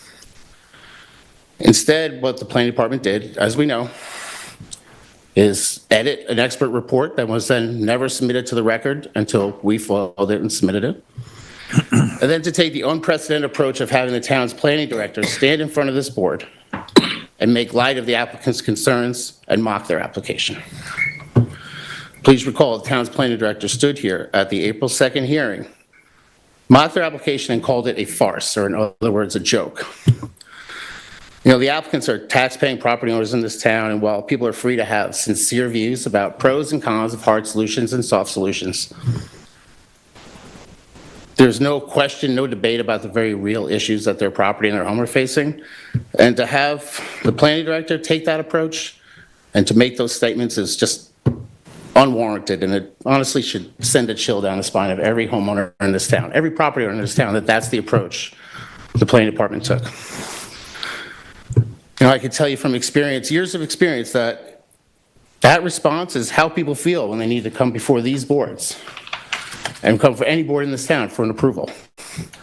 And as it relates to this application, it perfectly encapsulates how this application and how this applicant's been treated and processed from the outset. So again, we're asking the board here to stand on their own, to realize the urgency of the matter, to realize these geocubes will not last, to realize that it's in everyone's interest to have this expedited. Do a proper review, but do it in an expedited fashion that allows these concerns to be addressed. Failing to do that leads nowhere. It leads to delays, geocubes failing, homes and properties being put at risk, neighbor disputes and litigation, and for what, to what end? So you have the ability to address all of these things. You have ability to review this application, to make sure your concerns are met, but to realize that the time is not on the Greco's side. And a lot of that is because of the forces of nature, but a lot of that is because how long it took to get here. You don't have to go down the road the planning department is advocating for you to go down. And just one last note for what it's worth. As far as I'm aware, there's nothing stopping the board from directly engaging the expert that the town board authorized $10,000 worth of taxpayer money to be spent on. I think given the circumstances here, you've heard from us, you've heard from the planning department, you've seen what his report said. I think it's almost incumbent upon you to do so. So that's our statement. Thank you. Any questions for Brian at this point, guys? Not really questions.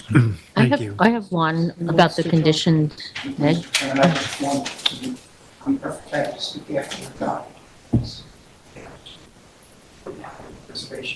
Yeah, okay, thank you. Do you want to? Okay, I don't. You have a question for Brian, yeah. for Brian? I can wait, Brian, come or- on up. Yes. Sure, yes. So when you raised the issue last week of asking about a conditioned neg deck, I wanted to make sure I understood what that meant. So I went to the secret handbook, you know, keep it right by the bedside. And there was a sentence in there that said, quote, issuance of a conditioned neg deck must be based on coordinated review, unquote. So, Nothing's stopping you from doing that. but I thought we had already. You've already passed the resolution not to do that. Nothing's stopping you from saying this is not an appropriate road to go down. We advocated for that at the time, if this board will recall. I just wanted to clarify. Thank you. Thank you. Counsel, you want to address the board now and take your time, or would you rather wait? Just briefly, if you will. If you ask a lawyer if he wants to talk, there's only one answer. But I'll try to be very quick. I think in this process, going forward, you should look very carefully at the materials that are submitted to you, obviously, and particularly regarding Mr. Matthews' statements. Not every expert around that you've seen in the reports have said there are no significant impacts. Dr. Bokunjevich with the famous edited... Pull the mic closer. Dr. Bokunjevich with the famous edited report did not say that sand wouldn't work. He just said that the rock revetment would work better. The neighbors are not unanimous in just wanting the geocubes removed. What they want is to protect their easement and access, however much that would be. There is a significant issue about what the effect on that easement would be from the proposal. With the waters coming into the Bayview area, particularly with the vertical PVC vertical wall, and how that would be affected on the day-to-day movement of waters in that area, and particularly in storms. And how much erosion there would be and how much effect there would be on their access easement. There isn't any analysis of that so far. It's one of the reasons I'm urging that there be an EIS. It's true, as Mr. Matthews says, that my clients are interested in protecting their easement and their access. But it's not just the geocubes. It's the whole question of how that access will be preserved in the broader context or the bigger context than just the geocubes. And lastly, another lawyer comment, if there is litigation about this, which appears likely either way, or at least certainly possible either way, it's much better for everybody, including the court and the board and all the participants, if there's an EIS done, because if it isn't, that's going to be one of the big issues. Thank you. All right, board members, at this point, I think we're going to enter the process of reviewing the Part 2 and Part 3 EAFs. If you will, we're going to refer to the checklist that is attached. I think that it's best for us to go through each checklist as a recommendation of the planning department. And if you will, there is an addendum to that, which item by item, the planning department has elaborated on the reasons for their decision in whether it has an impact or not. I assume you have all gone through this. I think that'd be important for us to go item by item, and if you have any comments, to address it now. So the first question is, will the proposed action create a material conflict with an adopted land use plan or zoning regulations? And the planning department has identified, yes, it does have a moderate to large impact. Their reasoning for do so is laid out.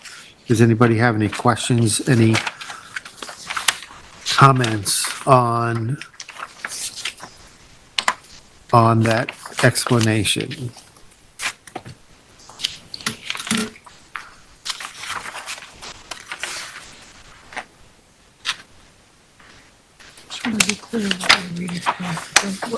So we have, I'll show you. Because I have. You have this. So this Okay, item okay. number one refers Okay. to item you. one on the checklist.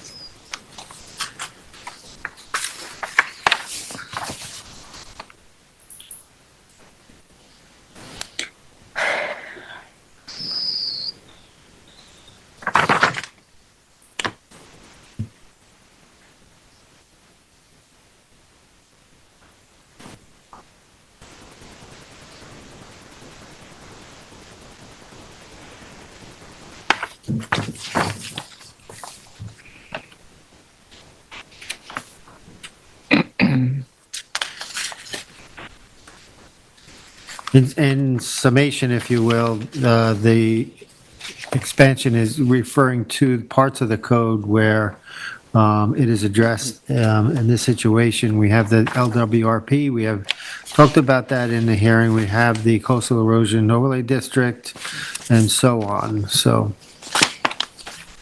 does anybody have any questions? Do you have any comments? Do you agree, you disagree?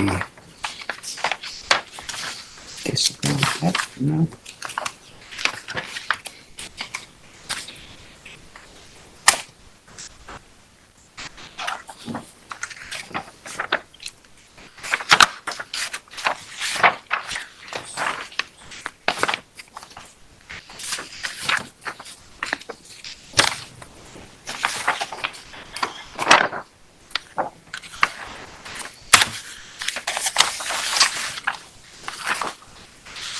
Any comments?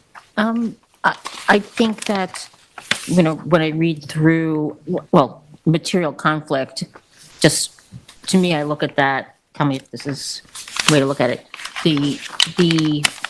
Especially the code that talks about Zone 2 coastal erosion, this would be asking to do something that is not currently permitted under the code. Correct. So I guess by definition, that's conflict.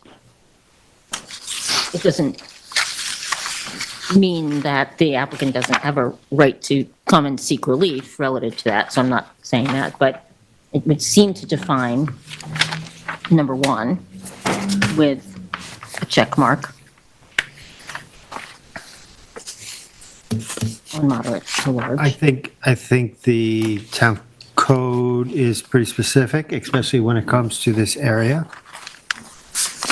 What concerns me in introducing something that is identified prohibited in the town code is that when the experts were asked whether they took into consideration in their design of the revetment the impact on neighboring properties and stuff, the answer was no. They were concerned more about this particular property. That's a concern to me.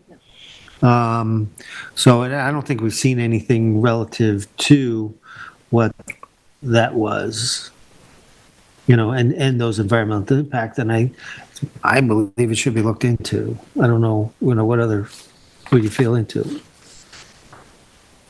I think the fact that the town has made a strong statement about opposing any the stone revetments in these locations really comes with a certain amount of research that got them to that point and knowing what it's done in other locations. And if I'm being asked whether or not I think there's a potential for additional damage, I understand that the applicant's experts said that they saw very little potential. They didn't comment about the neighbors, but they thought that there would be very little. I think when we questioned them, or maybe perhaps even said none. That's not how I see this. That's not how I think this should be looked at. I think that, again, the assessment that the town had made on when the banning of these stone structures was based on a fair amount of infield research and a fair amount of infield observation. So I do think when I look at this that I have a concern. I think when I'm asked, is there a potential for damage, I think that my answer is yes, there's a potential for damage here because I don't think I know enough about how this individual set of the stones that would be to put there were going to impact both laterally and eventually in how they're going to hold up. I understand about the scientific comments that were made here and the structural comments that were made. I think as sincere as they are and as well educated and informed as they are, I don't think they were complete enough for me to think the deck's going to stand on its own for an extended period of time. I have to know that there's going to be some other thing there. Now, what are we going to get from additional research on this? I guess we'll find out. But my concern is severe enough about that particular element in this that I think when we're only being asked, is there potential that damage can be done? Is there potential that this particular structure is going to be something that we are going to have follow-up problems with? My feeling is yes. So I'm a lot on point one. I do think there's this potential. I think we have to know more about it. Denise, you have any comments? I completely agree with Member Johan. I couldn't have said it any better. I think the more we went into this process, the more questions I had, and also the purposes of Chapter 255, 111 is to promote the safety and general welfare of the people of the town of East Hampton. Now, protection of the neighborhood for me was definitely a big issue. I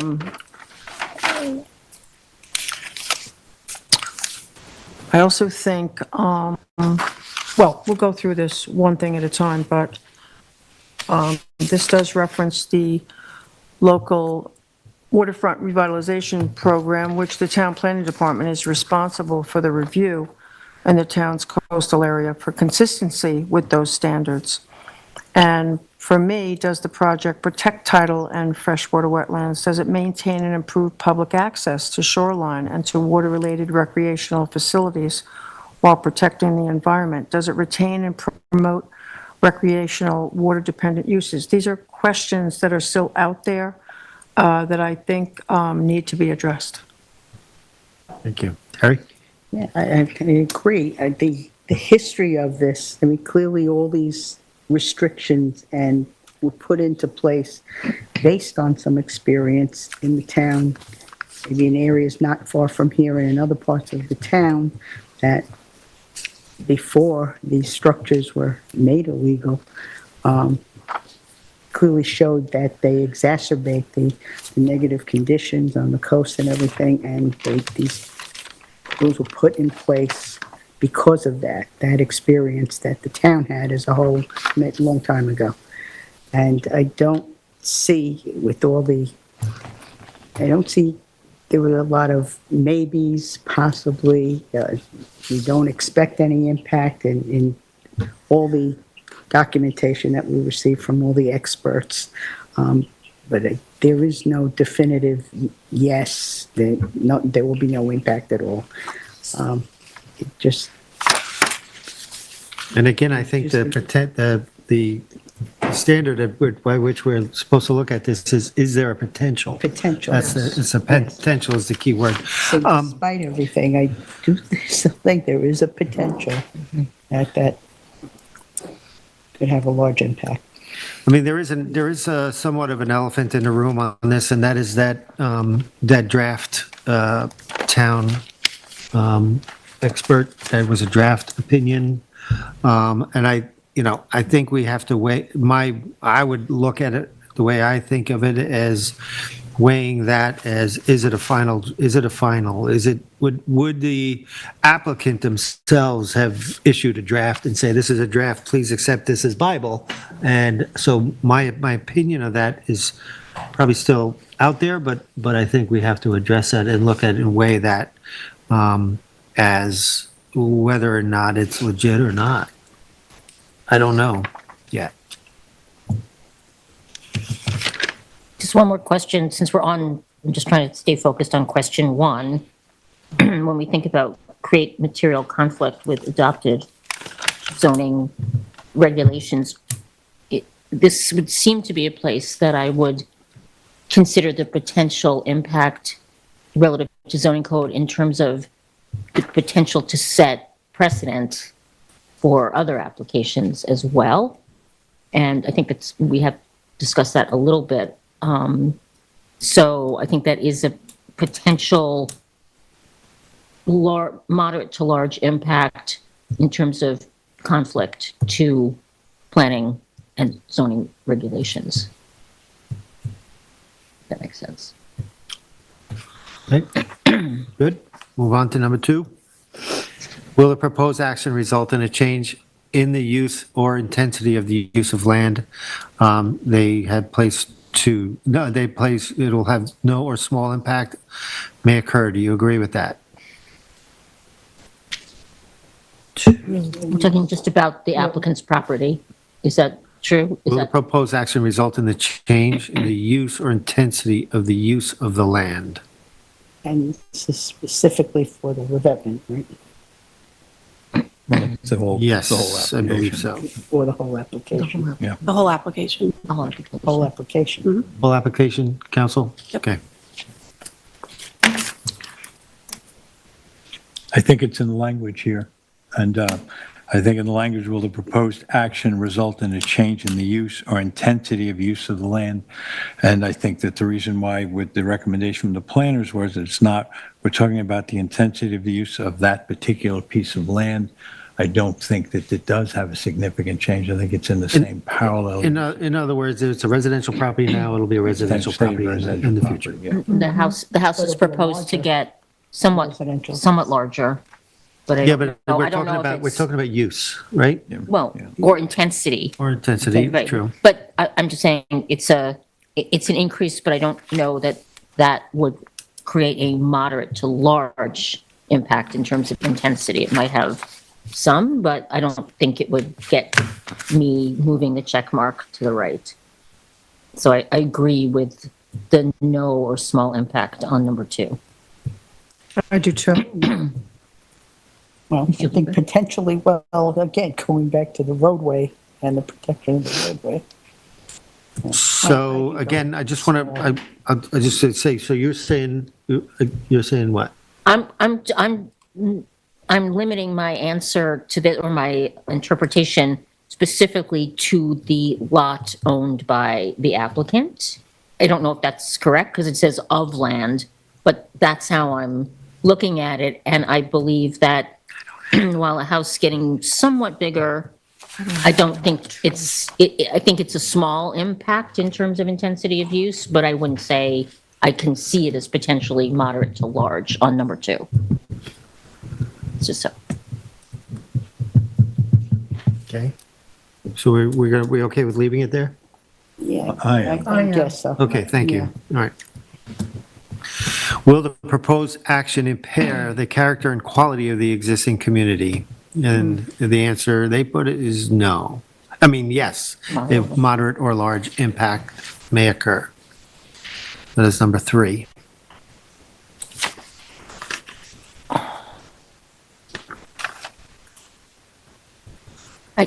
Well, I mean, the I mean- potentials here can potentially be large. Again, goes back to that possibly, potentially.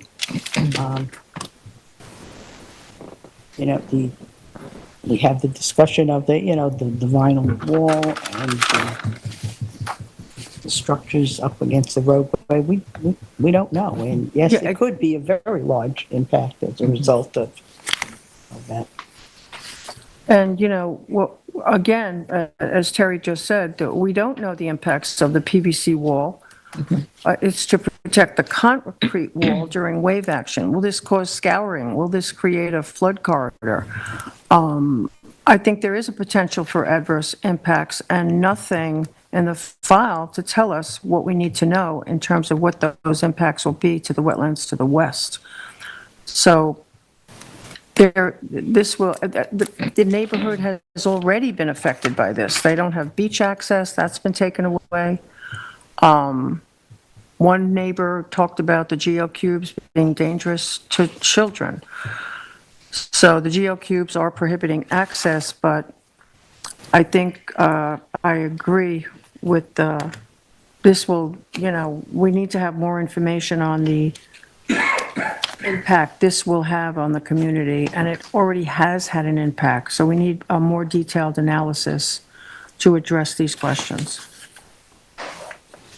I would just say about that is that I don't have a hard feeling that it absolutely will do it, but I do think what you said just now, what the vice chair said, is that I think on item 3, I feel like I need more information from others. Now, we've gotten, going to keep returning to this, where the applicant has brought forward a number of excellent experts in the field and people who came with us with prepared documentation, and they made very firm and effective presentations. However, there was always a gray area in every one of those to me that I felt was quite answered.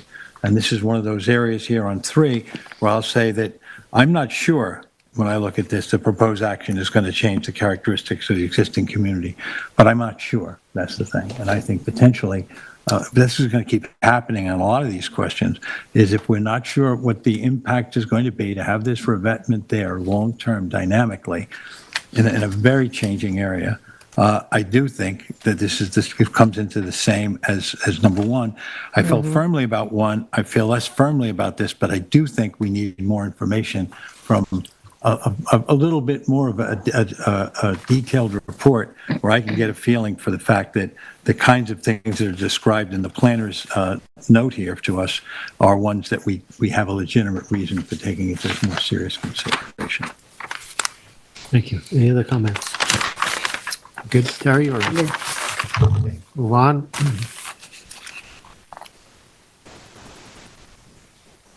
Number 4, will the proposed action have an impact on the environmental characteristics that cause the establishment of a critical environmental areas?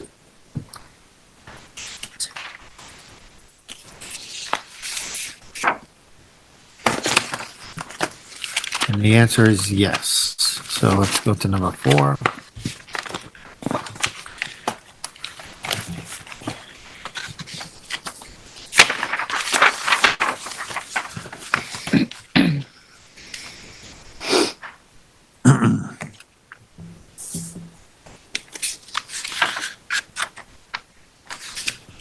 So in the explanation, just to recap, in New York State, a CEA is a geographical area with one or more of the following characteristics: a feature that is a benefit or threat to human health, an exceptional or unique natural setting, an exceptional or unique social, historic, archaeological, recreational, educational value, or 4, an inherent ecological, geological, or hydrological sensitivity to change that may be adversely affected by a physical disturbance.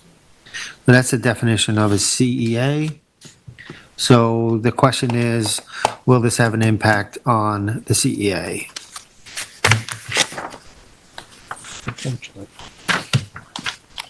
I think especially item number 1 and item 4, where if the impact is affecting beach access, could be affected in item 1. And I think item 4 for sure. There was a lot of discussion of overwash and whether or not we could anticipate greater overwash, or if it was going to be typical of other areas. Were we going to be causing greater overwash to the west or not? The planning department took the position that it was going to be significant.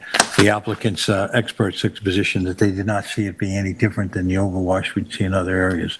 Overwash becomes part of what we're concerned about, changing the character of that 200 acres that sit immediately to the west.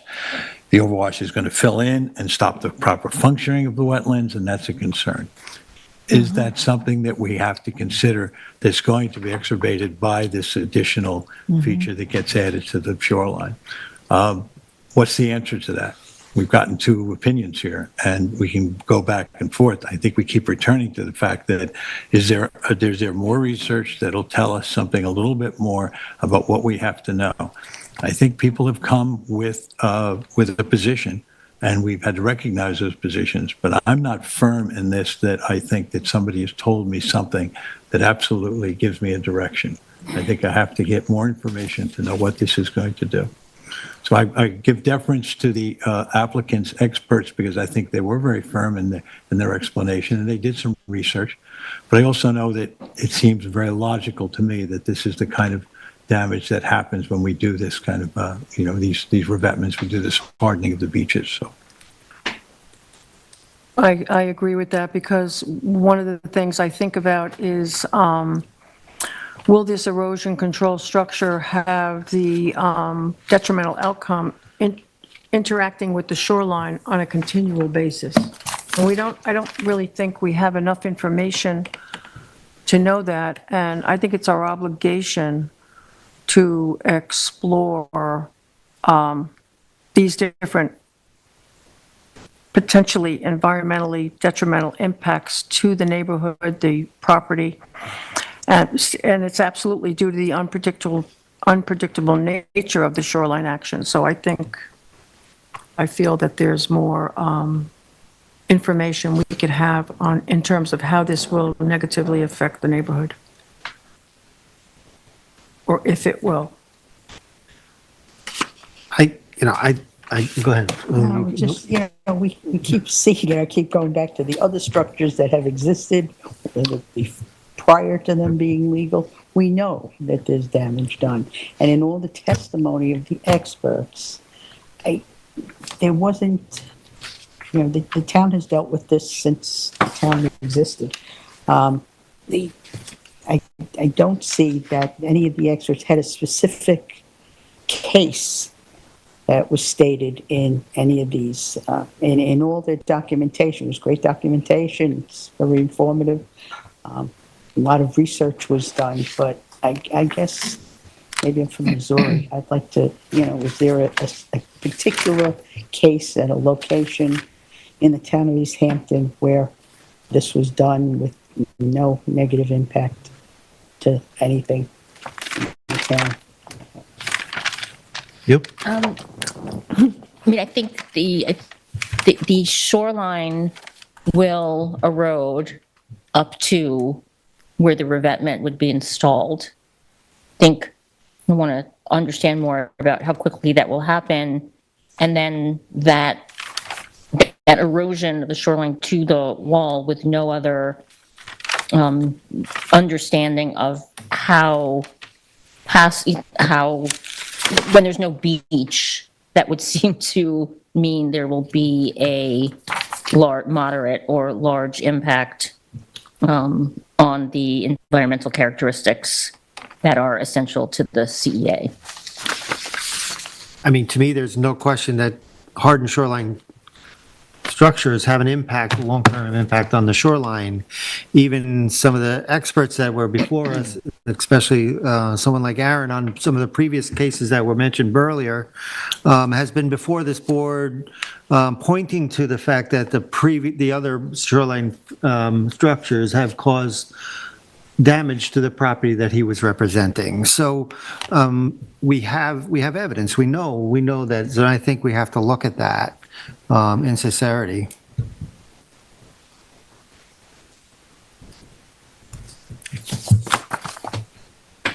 Let's go back.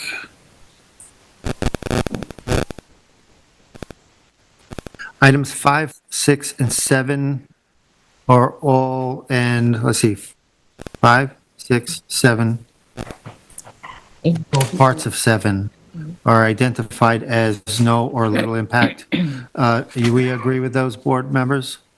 Yeah, you want to read them? Yep. Number 5, will the proposed action result in an adverse change in the existing level or traffic or affected existing infrastructure or mass transit, biking, or walkway? No. No. No. I mean, the only thing I would care about, Is the when it's access. a walkway, right, so what happens, I mean, it has come up that, if you have, because you've got those retaining walls around the side, and if it becomes sort of like a flood alley. Yeah, corridor. But I don't know if that, I mean, number 5 seems to deal with a multiple, things. So I would say no for any of those. I just wanted to wrap my mind around what it means for the walk. I don't know if that's the walkway at the beach end, at the road end, or just, but I'm, Walkway, is it a walkway or is it an access? that's why, yeah, I'm not It's an saying. access, the answer is no. It's not a hardened structure, which Right, might be so- wiped out. Mass transit.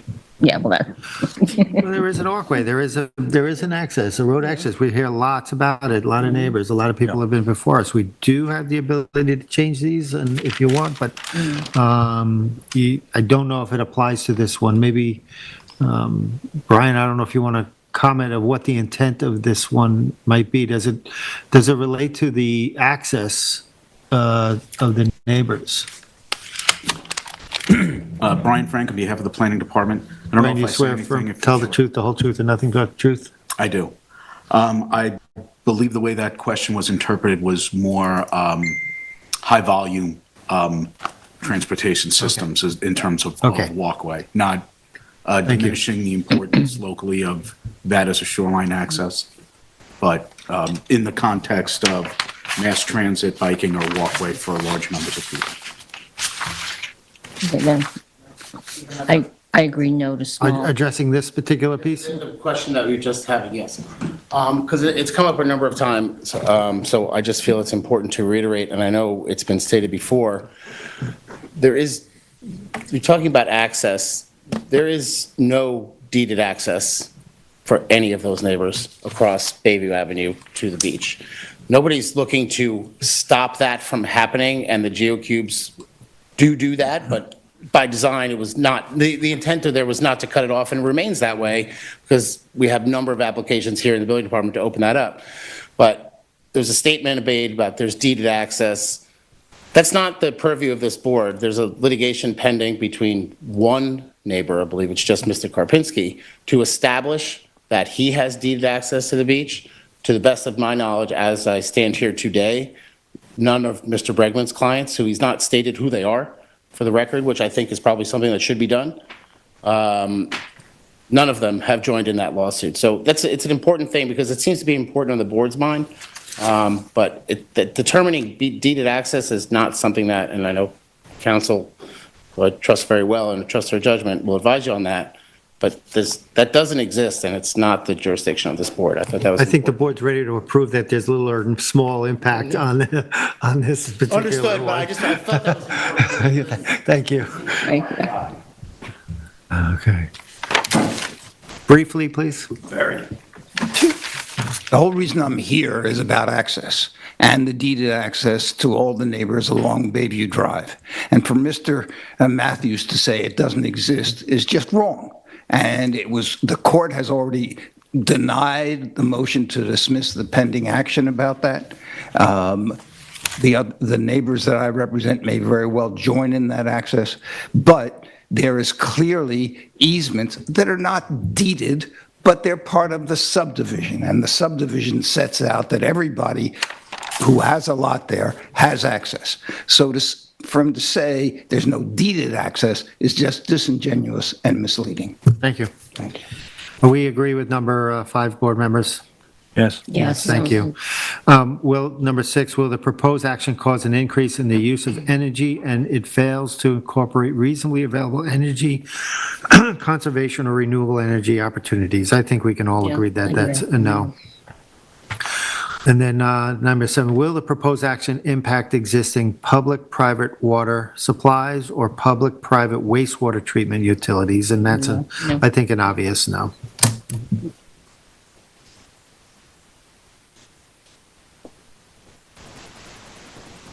Will the proposed action impair the character or quality of important historical, archaeological, architectural, or aesthetic resources? There's no check on that box. No, it's checked to no or small. It does say no or small. Oh, my bad. Will the proposed action result in an adverse change to natural resources, e.g. wetlands, water bodies, groundwater, air quality, flora, and fauna? And the answer is yes. Anybody want to comment? Well, do we want to comment on 8, or we're all agreeing that it's... Oh, do we agree on 8? No or small? Just double checking. I think, I'm okay with 8 as it is. yeah, I am too. We could put a note in saying no known archaeological factor. But yes, I agree, no. Okay. Number 9, will the proposed action result in an adverse change to natural resources? That's wetlands, water bodies, groundwater, air quality, flora, and fauna. And they says yes, and he... Yeah, I cannot rule Well, out I potential. certainly So, agree, yeah, I certainly we agree with have to the say yes. assessment of number 9. Absolutely. Number 10, will the proposed action result in an increase in the potential for erosion, flooding, or drainage problems? The answer is yes. Moderate to large. I'll say about this one that I'd just like to say that will the proposed action result in an increase for the potential for erosion, flooding, and drainage problems? I wouldn't say definitively that it does, but I think the potential is something that has to be explored. The question is potential. I understand. But I'm just saying is that it's not as if I have a hard, fast feeling about it beyond the fact that I think it has to be further explored and explained. Any other comments on that? I agree with it. No, I agree where it is. Oh, I am in agreement with it. Number 11, will the proposed action create a hazard to environmental resources or human health? Just skip one. No, did I? No. No, we dealt with the wetlands. Will they actually increase the potential erosion, flooding, and drainage? That's the one we just did. Yeah, Now we're on 11. Mine that would be actually, one more. What? Spinal tap joke. I also agree with the assessment on number 11. Board members. I do as well. I've got to admit, when I read this one, 11, I wrote down, I was not in full agreement with the assessment that was done by the planner. I think that in most other cases, I thought that it was along my lines of thinking. I'm not sure that the hazard to environmental resources or human health is eminent as has been stated. But again, if we move towards having this fully examined, I guess we'll see some other evidence in that area. May I ask Brian a question on this one? I just want to clarify, maybe I'm slicing it too thin, but the difference between an environmental resource and a natural resource, are they one and the same? Or is it a distinction? Brian Frank, I couldn't quantify those differences, and I do think there is some overlap in question 11 with the way it's worded with some of the other questions in the EAF part too. And I think the question they're answering here, now, I think this is a DEC process. We have the natural resources part of our code here, so this is environmental. The question is specifically asking for environmental and if there's a potential for environmental impact. And basically, he's saying it's been answered in previous replies on this. To answer Member Mearing's question directly, I would think that environmental resources and natural resources are synonymous, or I couldn't parse out what the difference would be if there is one. Yeah, I was just trying to understand what I'm answering in 11 versus, let's say, 9. But, I mean, obviously, this talks about human health It as well. did say natural resources up there. Yeah, sorry, my bad. It may be that semantics entered into my thinking on 11 too as well, Brian and everyone else's, that I thought that environmental was distinctly different than natural, as was pointed out by Member Mearing. How is it different from 9? I thought it might be different, and I was not drawn to agree with that, agree with the assessment, town's assessment on it. I'm sorry, you said you don't or you do? Well, I didn't. When I looked this the way, again, it's maybe semantics, but I tried to determine whether or not environmental had something to do with other forms of pollution, other forms of, other things that might be entered into the general environment there that would be a negative, and I'm not sure that I see that so clearly as the planner saw it. So I'm saying that I did not agree with that one. So I did not write down yes when I reviewed this. On which one? Number 11? 11. I think it's a question of interpreting what does the hazard to environmental resources or human health, and back to what was just said by Brian, that it's interchangeable with natural resources and natural environmental conditions, then it can be interpreted along the ways that the planner did. But I didn't see that in the definition of trying to determine what it had here. I'm looking for environmental pollutions, environmental impact that came from whatever the action is. I didn't see the spillover there in terms of, we've already talked about backwash and other kinds of erosions, but that's been covered in some of these other points. I thought the point of this, the intent of it was slightly different. Again, my interpretation, not necessarily anyone else's.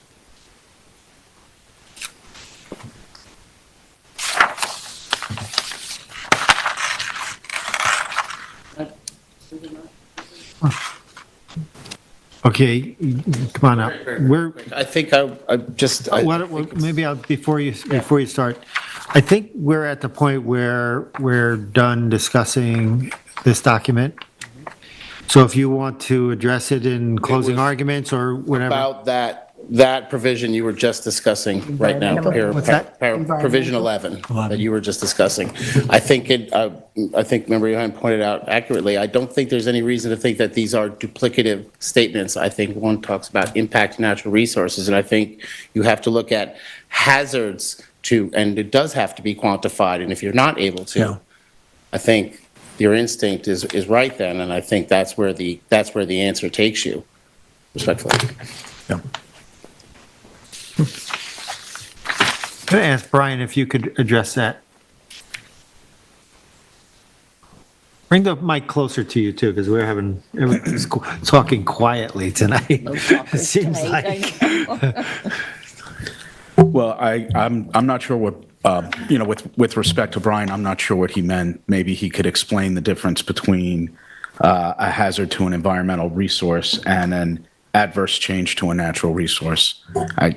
Right now, I'm struggling with that, so I can't. And in fact, in the planning department's draft for the answer to that question, I referred back to the answers to the other questions specifically.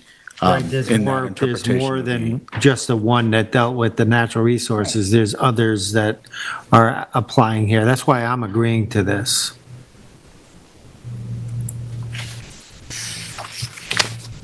Okay.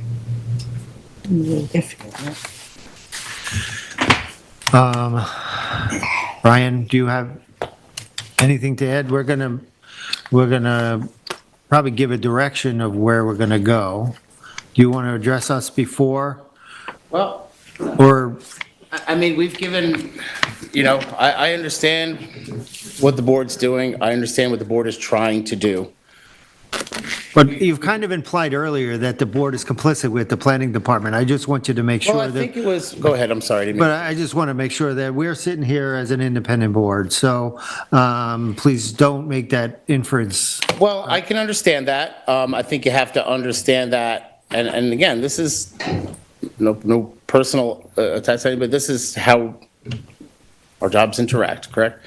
And so I think you have to look at that from our perspective, and you certainly have to look at it from our client's perspective, right? This is not checking a box to them. This is their property. This is their family property. This is their home. And I think you cannot do any of this without understanding what it took to get here.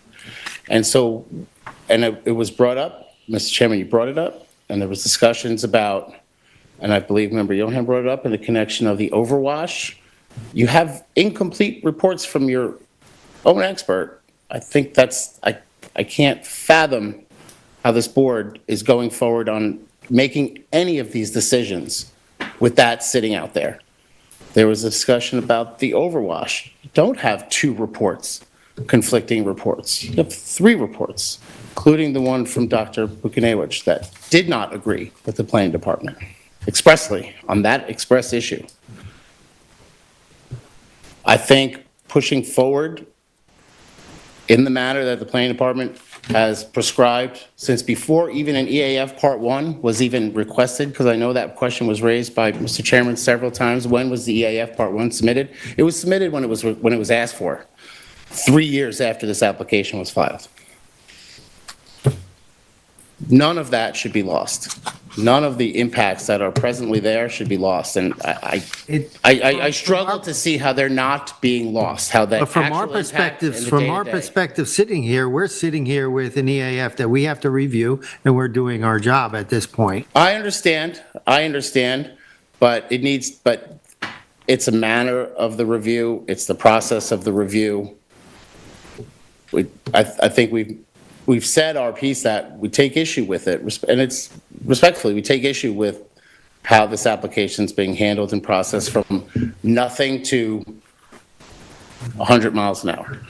Sure, there's part of it that you're happy to move it forward, but from doing nothing to now incomplete expert reports, to put it lightly, to every other manner of just adopting the plan. But there's an historical context to this property from the get-go, from when those geocubes were put there to begin with. and whether or not sand was brought in per the DEC's requirement or not. So there is a historical context here. I'm not sure I follow that statement. There's a historical context in which regard? Well, you're relating it to an historical context on the process. Yeah. And all I'm saying to you is there is an historical context to this entire property. Geocubes were put in because there was a finding made by the building inspector. And in that same regard, the DEC, but for our purposes here, the building inspector, that this property in Bayview Avenue and the Ruru property at 114 were in imminent peril. You do your best. There was an application that was made in 2019 just for the home. No revetment, move the home back. A larger home, what have you, probably no real impact, but it was denied nonetheless by this board. Then from 2019, when you file in 2021, you do COVID years are, it's kind of lost. It's almost like 2020 didn't happen for probably most people in the world, but then you get there with an application and you do your best. The bags are still there for a very real reason, and I would wager, I know if that was my home, I guarantee you they would still be there, and I'd wager that they'd be in front of every single one of your homes as well, if you were sitting in this position. All of that seems to be getting lost looking down at checking boxes. And I just ask that not be the case, because I know everyone's doing their best, but I feel like that's getting lost. Thank you. You said the application has been open for 3 years, but there was a period in there when the town was asked to hold off on. For a minor period of time. For a minor period of time in the grand scheme of things. How long was it, that period? I remember looking it up, but 8 months? 8 months? Still an exceptionally long time. Still an exceptionally long time for an application that, for the purposes of this application, certainly an exceptionally long time. Because then you take that out, 2 years still for a property that the town and the decisions this board makes, and 153, we lost 153. You still made the finding that this is the most erosion impact area in the town. Everything is getting washed away. Actual properties gone. None of those homes that are oceanfront were oceanfront property, or were oceanfront, you know what I mean? Were waterfront properties. It has to be looked at with all of this in mind, not just, is this the right box to check? Thank you.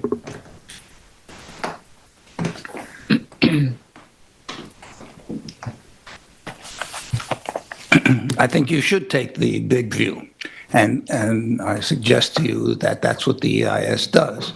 And if I'm too didactic, please stop me. But you understand the process. The process is there's a draft.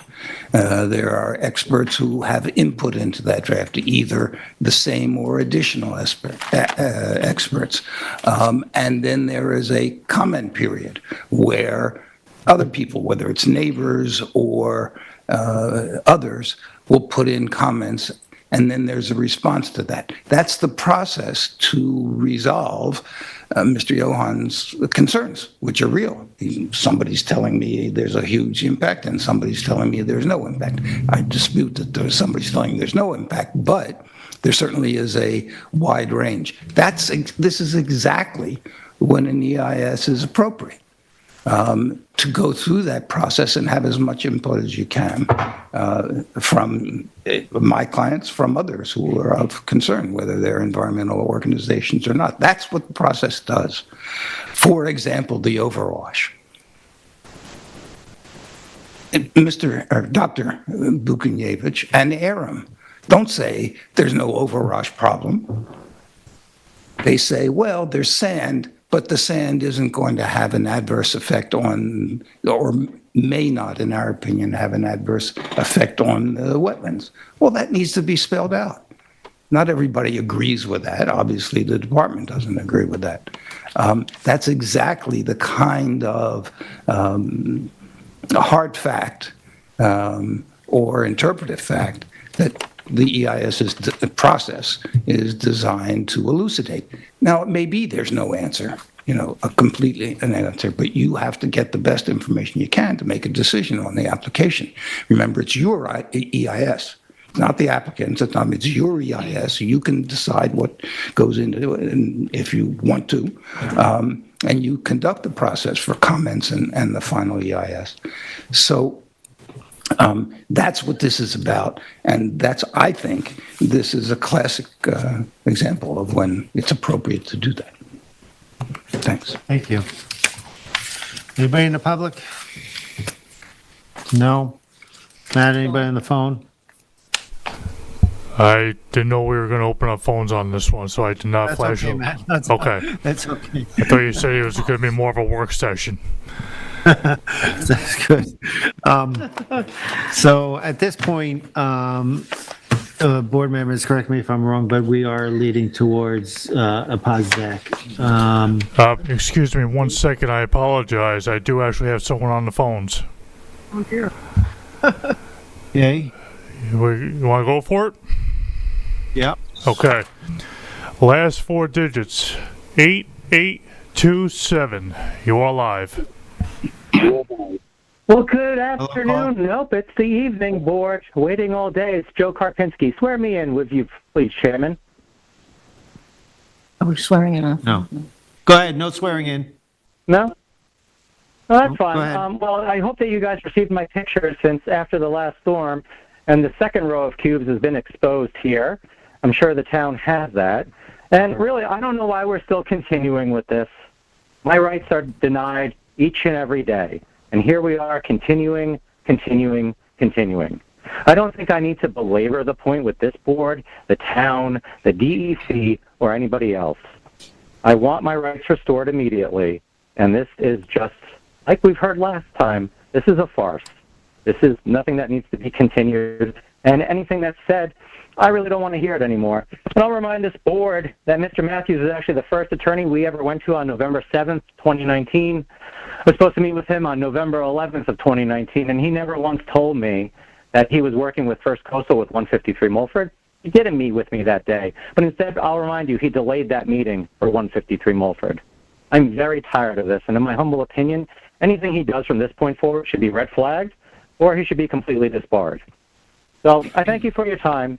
This should be done. This should move forward, and probably this home should be condemned already. All right. Thank you so much. Have a great evening. Thank you. Thank you. So with that, it looks like, I guess, at this point, we will direct council to issue a declaration for POSDEC. Is that correct? Yes, if that's what the board is deciding. And one other thing is, the chair will have to sign the Part 3. Speak up again, I can't. The chair will have to sign the Part 3 at the next, whenever the determination is adopted. I listened to the discussion, so I just want to confirm that on each of these points, that there wasn't a consensus of the board on any of the points to make any changes, right? That were, Correct. yeah, okay. Wait, are you asking us if we had specific changes right now to make to Part 3? Yeah, yes. Well, and I wasn't, because at the next, part of directing me to draft the determination would be, when the determination is drafted, the chair has to sign this document. So if there are any proposed changes, we would have to direct staff, meaning the planning department, to make those changes. So what I was kind of listening for was if there were any issues with any of this language, there would have had to been, a consensus of the board on each point. I didn't hear that, but that's why I'm saying it now, just to make sure. If anybody has any changes, we want to know now. Or before it's signed and before the resolution is adopted. I don't believe that I do. I mean, I read them overall, and it informed my consideration of how I looked at the check boxes. If someone had said, oh, do a really close look and make edits, like granular, I didn't do that at this point. So I don't see, nothing is jumping out at me that I necessarily want to change or amend, but I just wanted to say that that was not the instruction. I wasn't prepared on that side. But I don't see anything that I want to necessarily If the change. chair signs this document at some point this Right. evening, you No, he's not going to sign it tonight anyway, but what it would be is, I would be drafting the determination to incorporate what the board just decided, and the planning department staff would be removing this draft watermark, and then when the determination is adopted, I guess in 2 weeks, because we don't have a meeting next week, the chair's signing this document. If there are any edits, we would just have to hear them, know if a majority of the board agreed with them, and then make them before we sign it. So I just wanted to make sure that I said that We now. can flush that out now. Do you wish to make any changes? no, I don't want to make any change. I do not want to make a Me? No, no.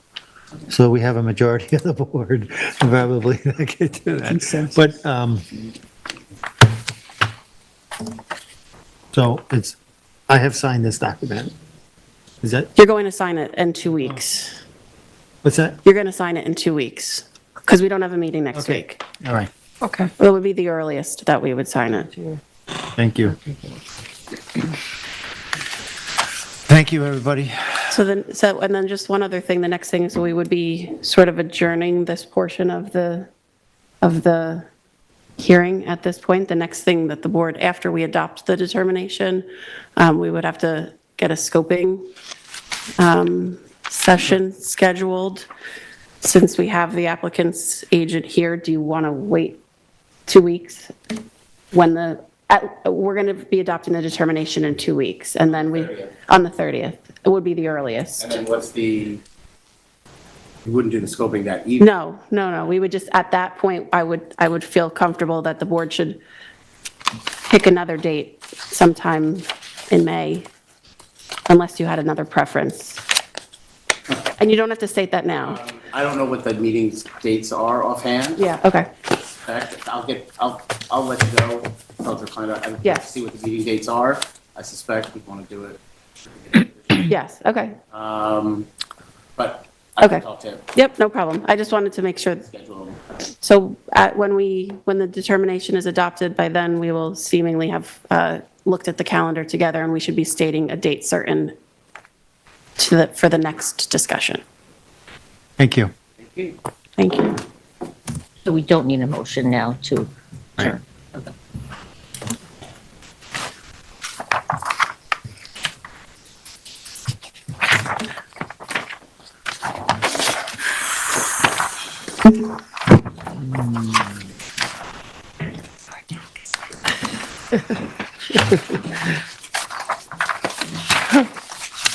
All right, in our work session, we have other decisions, which, first one is 60 Squaw Road, LLC, 60 Squaw Road, Springs, Suffolk Tax Map Number 300-75-1-9, and it's a continuation of the fence discussion.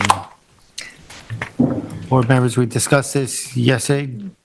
John, how are we proceeding on this? Okay, so right now, we discussed this at the last meeting. We want to carefully proceed in discussing this to see if the board still would like to consider the request of the applicant's agent here in considering that 4-foot walk around from the fence. In looking back at the public hearing and what was discussed in the hearing, if there are additional requests of the board, which were kind of discussed and raised last week, we may be getting into the territory of we're saying and considering too many elements that were not within the public hearing. And I think it potentially could be going to a request to address all of those potentials. We would have to consider a request to reopen the hearing. We haven't gotten that request. I don't think we're there yet, but we're potentially close to that. So I would recommend, and this is, sorry, Mr. Huber, for having to sit through quite a long discussion to get to your agenda item, but because of the sort of robust discussion at the last meeting, I suggested that council appear here so that if there is any more questions, there's someone here to answer it instead of in the hypothetical. But maybe we just have the planner pull up the document that we were discussing. Do you want, which sketch? The original one or the updated one from our department or Mr. Huber's sketch? Let's ask the board. May I speak to that issue? Sure. John Huber, attorney for the applicant. If Morgan would do it, this is probably the best document to pull up. It's the Saskia survey. The one that you sketched? Because I did an updated one here that kind of just is that, but a little bit more. Okay, either way, as long as the like base document is the April 27, 2023 Saskia survey. okay. All right, now, what I did, I prepared for the board. Quick preface, the survey's very, very busy because of this proximity to the water, there's a flagged wetlands, there's a proposed silt fence. So I made a little packet, and I can jog the board through very quickly all of the delineations on here. And this is nothing new beyond what we discussed at the, on February 27th. Council? Board member. Thank you. Secretary, thank you so much. And this, I think, will help clarify. I did watch last week's video. And I was We aware were of- talking to you from And I was aware of the board's questions, and that's why I prepared this. I wanted to really give you the clarification you're seeking. And I have one for the board. Thank you. Okay, so there's 3 sheets here. It's all the same survey. It's the April 27, 2023 survey. Saskia's firm prepared it. What I did was think of it as a transparency overlay. I marked up different things on each of these 3 sheets to help us clarify what we're looking at and to simplify what the board is thinking about. And that first cover sheet that I gave you is basically the legend of what's marked up on each of these sheets. So on the sheet that's marked sheet 1, there is the long green line. That's the wetlands boundary that was flagged by the town of East Hampton on March 10, 2022. So that is the sort of reference point that everything else arises out of here. That meandering green line is the wetlands. And it's marked up at the top where the north arrow is 1, and then down below is the notation on the survey. Those both number 1, top and bottom, that's the wetlands boundary. Number 2, near the bottom right above David Saskia's seal there in yellow, it says existing location of the 4-foot mesh fence in black. That shows the line of the existing fence. Number 3 in the upper left corner shows you the only location at which that 4-foot mesh fence traverses the wetlands boundary line. It's a relatively, in terms of linear feet, maybe it's about, if it's 10 feet, okay? But that's the area where this mesh fence actually traverses the wetland boundary, okay? Those are the 3 notations on my sheet 1. And my sheets are marked up. Here's where I put sheet 1, sheet 2, sheet 3 over on the right-hand margin, so you can see which sheet I'm referring to. Okay, if we flip to sheet 2 now, you could see. Why we're looking at these, because it's the last one that the board made a decision on, and that's the last one you're requesting interpretation of. So why are we looking at the first 2? With all due respect. Always, understood. I just wanted to give you, because when I watched last week's video, there were questions about what are setbacks, and I wanted to clarify the distances. So we can jump right to sheet 3. Sheet 3, at the up top there, I have number 1 with the asterisk. That's the location of fencing relocation that Tyler has suggested. My only, and during our February 27th hearing, Mr. Johann and I had a brief conversation about what would be my suggestion as to how we relocate the fence. And my comment was, we would agree to a substantial relocation of the fence. The only thing that I requested was a 4-foot pathway along the western edge of the deck to be rebuilt in place in kind to afford the property owners the opportunity to traverse from the northern part of the property to the southern property area just alongside the deck. And that's what that circle, that oval that I have marked up, it says 4-foot pathway adjacent along the western edge of the deck. So what in summary, the 1,664 square feet of revegetation to be done, basically proximate. Morgan and I were at a site visit on April 4th, I believe, and we met with the landscape designer, and Morgan pointed out the areas on the property she thought would be ideal for the re-veg, and if I'm not mistaken, it's really in this area, all parallel to the where the fence is. And so we have all that re-veg.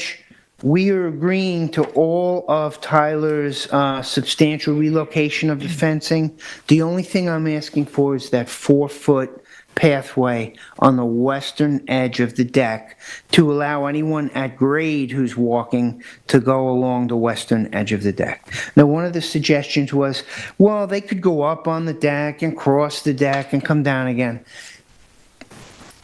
I would just say to the board, if that was your property and you had company or you were entertaining or you were enjoying the at grade, to have to go up on the deck and cross, it's not user-friendly. That's not to malign that idea in any way, but from a practical standpoint, from a use standpoint, for this property owner, to just have that 4-foot pathway along the western edge of the deck seemed like a reasonable request under the circumstances. There's no detriment to the neighbors, even if the overarching, the benefit to the applicant versus the detriment to the neighborhood. There is no detriment to the neighbors. The neighbors have all actually issued letters of support for the application. It's not a substantial request. It's very insubstantial. And the purpose of the fence is really 2 primary reasons. One is to keep their dog in on the property, and the second is a very utilitarian function. Lots of debris blows in off of 3 Mile Harbor, and that 4-foot mesh fence prevents much of the debris from coming eastward onto their property. It still doesn't matter to us. A fence near wetlands is a fence near wetlands. Understood. So we granted some relief on this. We granted, Yes. we had a drawing that was approved. The question before us, board, is will the interpretation of this drawing allow for a 4-foot pathway? And that's really what's before us. As far as trying to argue whether it's NRSP now or not, it's not. We just want to zero in on this little section. One final point. I already have a New York State DEC tidal wetlands permit to replace this deck, and that's the reason why the silt fence is called out, and the DEC even approved this. Right, So they had no objection to this and that existing location of the 4-foot mesh fence. So I don't want to belabor the point. And the final point is, it was a pleasure to sit here while you did your pause deck deliberation. The board what I can do to be here, sit through it, and have the opportunity to speak to you, which I appreciate, and you gave me an opportunity to present my Thank you. points. All right, well, why don't we just go through board comments? Let me start with a comment, my comment first. Sure. Yeah, go for it. I'm just going to tell you, the reason I'm saying that is that this drawing here that we're looking at is what I had in mind when I made my approval of the application. So it became a further conversation about whether we were approving the 4-foot, But in my mind, this was an acceptable solution, this drawing I'm seeing. And now, it was amended with Tyler, and we swung the northern portion of it around. All of that's in keeping with getting it as further from the wetland. But I never had, me personally, I never had a problem with the 4-foot passageway on the outside of the deck. And others do, and they can speak up. But I'm just wanting, that's where I was. So you're in favor? I'm in favor of Like the a vote, drawing. guys, this is like a I'm vote, so still whatever the thinking, board I'm boards. still thinking, move on. Okay. So I just wanted to say, Mr. Hubert, you just talked about this from the perspective of impact on the neighborhood, and you referred to it as insubstantial. I just wanted to clarify, if I may, that we're looking at a wetland variance, so it's a natural resources impact, and if I remember correctly, it's like a 90-something foot variance, so that is substantial. I just, that's what I'm looking at, is the natural resources, if you will. Where we if I remember correctly, in our conversation, the issue of a scenic easement came up. Did you want to comment on that? Is that an option, or are you taking that off the table? I just wanted to hear. I can speak to response to that that, issue, if I may. certainly. One point that is, I'd like to make is on sheet 2, on my marked up sheet, the distance, D, okay, there's A, B, C, and D, okay, and D is the setback from the wetland boundary. It says 11.6, if you could see that D circled. 11.6 is a setback from the wetland boundary to that corner of the deck. So if the board is inclined to allow me that 4-foot pathway, the setback from the wetland boundary to the edge of the fence will be 7.6 feet. So we'll still have a 7.6 foot distance from the edge of that fence to the wetland boundary. As for the scenic easement, basically, the policy, let's look at it from a policy standpoint. The purpose for the scenic easement is we go down and we record that at the county clerk's office. Guys, I've got a problem where this discussion's going. We have not opened up a hearing. This is not a understand, hearing, and it was so not discussed on I think February we have to be careful here. Let's go to a vote, and I think we've asked you to address the board. I think that's not normal, something we do on a work session. So I don't want to open this up into a hearing. We already had this as a hearing. Let's have a discussion and make a decision. I'm going to stand by my decision last week. I really don't feel any different. I'm going to deny the request. I am also going to deny the request, and I can't make decisions based on lines drawn on, it would have to, well, I'm just going to deny it. But I also can't, we can't make a decision based on not an official survey, can we?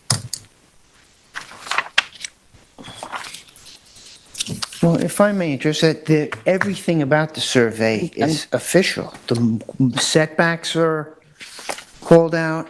There's no sort of surveying type information we're adding to this that is unverifiable. These surveys are to scale. The only things that are marked up on the survey is the coloration to clearly delineate where the various structures are. So my feeling, I just take more of a pragmatic viewpoint of it. Well, I don't think we had a discussion that it was going to kiss the deck, number one. Number two, this line on this survey has a thickness to it, and we didn't decide what side of the line the thickness to it. We're cutting hairs, and that's the way I look at it. I think we're cutting hairs because we could be on the landward side or we could be on the seaward side of that line, and that has a thickness, whether it's 2, 3, or 4 feet. When you look at a 200-foot property line, that line that's drawn there, it's ambiguous. It's not clear, and I don't think we clarified it. And so that's my issue with it, and I think that's a reasonable request. Reasonable request. You want to approve it? For that to allow it, yeah. Right. Okay. Well, it's okay. And I'm willing to go with that also on the 4 foot along that portion of the deck. Thank you so What does that much. mean? I Where are appreciate we? We're Sounds like 3-2. 3-2. All right, thank you. So we have the 4-foot pathways approved. Thank you. I appreciate it.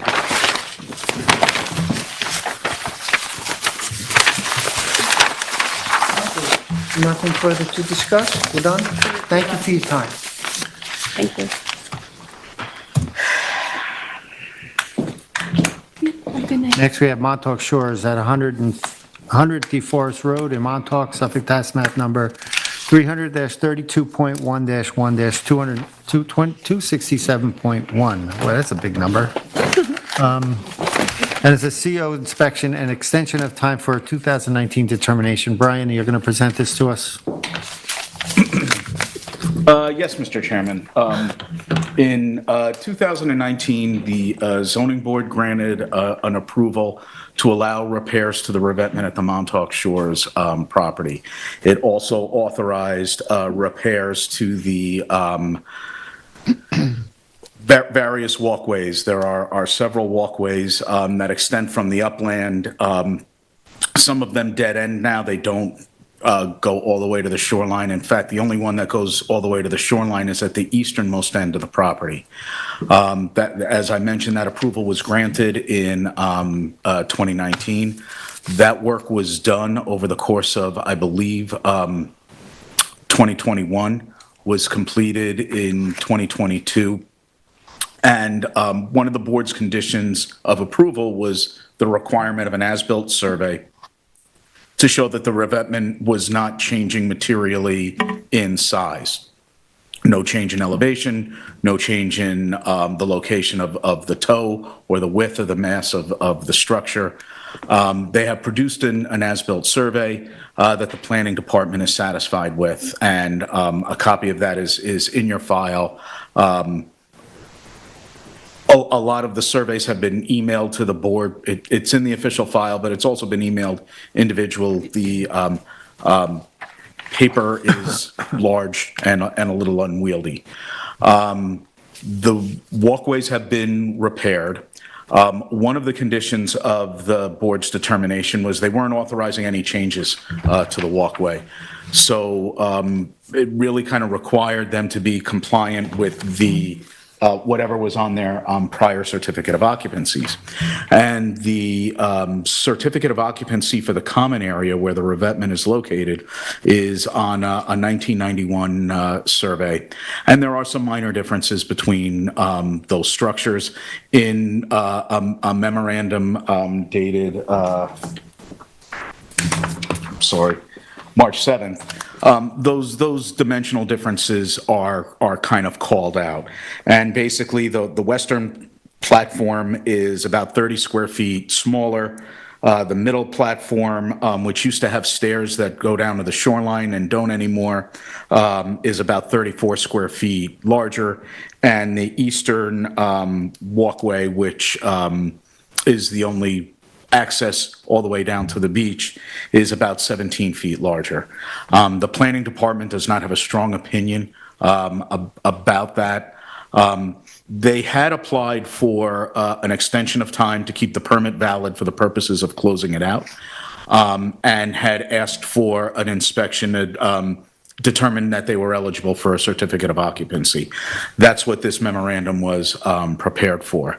The property, like a number of oceanfront properties, especially in Montauk, did sustain some erosion during the January and February storms of this year. And there has been discussion with the planning and the building department about re-repairing some of the damage that was done as a result of those storms. So this was into you for an extension of time before those repairs were contemplated. I think it's appropriate to let you know that those repairs are being contemplated now. The planning department does not have an objection to them resetting some of the stones that were dislodged as a result of the stones, if they produce another as-built survey when the work is done. That's kind of it in a nutshell. This started out as kind of a straightforward extension of time, like a lot of your other extensions of time, for the purposes of having the permit valid to close it out. It has, and I haven't been directly involved with the condominium representative, but my understanding is there is a desire to do some repair work this spring under the umbrella of this same permit. And I think that for clarification, that it still falls within the original scope. Is that right? That's my understanding, and that would be Identified by an as-built. and work within the original scope of the authorization would be acceptable to the planning department. Again, once the work is completed, another as-built survey to just kind of show where the final elevations and dimensions of the footprint of the revetment are, the planning department believes would be appropriate. Right now, I think that is a condition that the chief building inspector could require in a repair permit, but it's definitely something that the board should be aware of as this is before you for the extension. The movement of stones on the beach requires DEC approval? I believe they still have their DEC permit was multi-year. So I'm not 100% certain, but I'm more than 50% certain they have a DEC permit in place that covers the repair work for the revetment and those platforms in their existing configuration. Yeah, just for clarification for me, the town can't issue authorization to move stones on the beach, is that right? To what? The town cannot give authorization for movement of stones on the beach for revetment. That is to come through the DEC? Oh, no, the town can. Your natural resources special permit can authorize the repair of the revetment. Without the DEC involvement? Well, they still, independently, both permits are required. Okay. They need to do anything on the ocean front, you need a natural resources special permit, and independently, you need a DEC permit. One doesn't supersede the other. Okay, thank you. So Okay. this is simply an extension of That's time? correct. After all that. After all that? Well, I saw CO inspections. I think Well, in, it is an extension of time, but if they end up doing work Right. next month under this permit, and I didn't, the board needs to be aware that that's a possibility. A probability, actually. as long as it's within the scope. Well, that, But they wouldn't get a C of O until it's all done. correct. Correct. Yeah. Okay, I have a question about the condos. The C of O would cover, what, just this work? Because there was all kinds of other things that were pending. The 1991 CO was for the common area. That's a good question, Member Berger, and I can't answer that. I can't speak for the building department and what their policies are now. I think that the question for the board, once this permit is extended, is what do you want to do? I don't think it's a question you have to answer now, but I do think a question for that board is what do you want to do about those differences from the platform, the differences in the platforms that differ from the 1991 CO. It's the planning department's opinion that those differences are relatively minor, but the decision on how to handle them is yours. Okay, so for now, we're just giving an extension. That's correct. Yeah. Okay. We'll go for it. I'm okay with the extension of time for that one purpose. Yeah, so I'll make a motion for Montauk Shores condominiums at 100 DeForest Road in Montauk, Suffolk County Tax Map 300-32.1-1-267.1 to approve the extension of time. I'll second it. I concur. I concur. I concur. Thank you. Next, we have the draft minutes of April 2nd and April 9th. All right, if you look at them, they look good to me. I have one correction on the second. Anna Kanger, 60 Osprey Road. I am recused, and I recused. This is the second, right? This is, am I in the right one? Yeah, April 2nd. It says that we all voted in favor, but I was recused, so. Okay, I just, do we have to stay, well, okay, you want that added? I don't, Yeah. Yeah, If I mean, do you want to, I mean, do you? In the do you minutes, need- this yeah? is. Yeah, I think you can make a motion to adopt the minutes as written, it including that change. And I think it should be changed. That's a kind of, Just, I wanted. yeah, thank you for that. Yeah, because it said, right now it says all other members were in favor, Yeah, so. that could become important if someone's looking up how And the I vote will went make a down. motion to conditionally approve the draft minutes for April 2nd, 2024 for the amended minutes. They're the correction that will be stated, as we just talked about, for the East Hampton Town Zoning Board of Appeals. Second. I concur.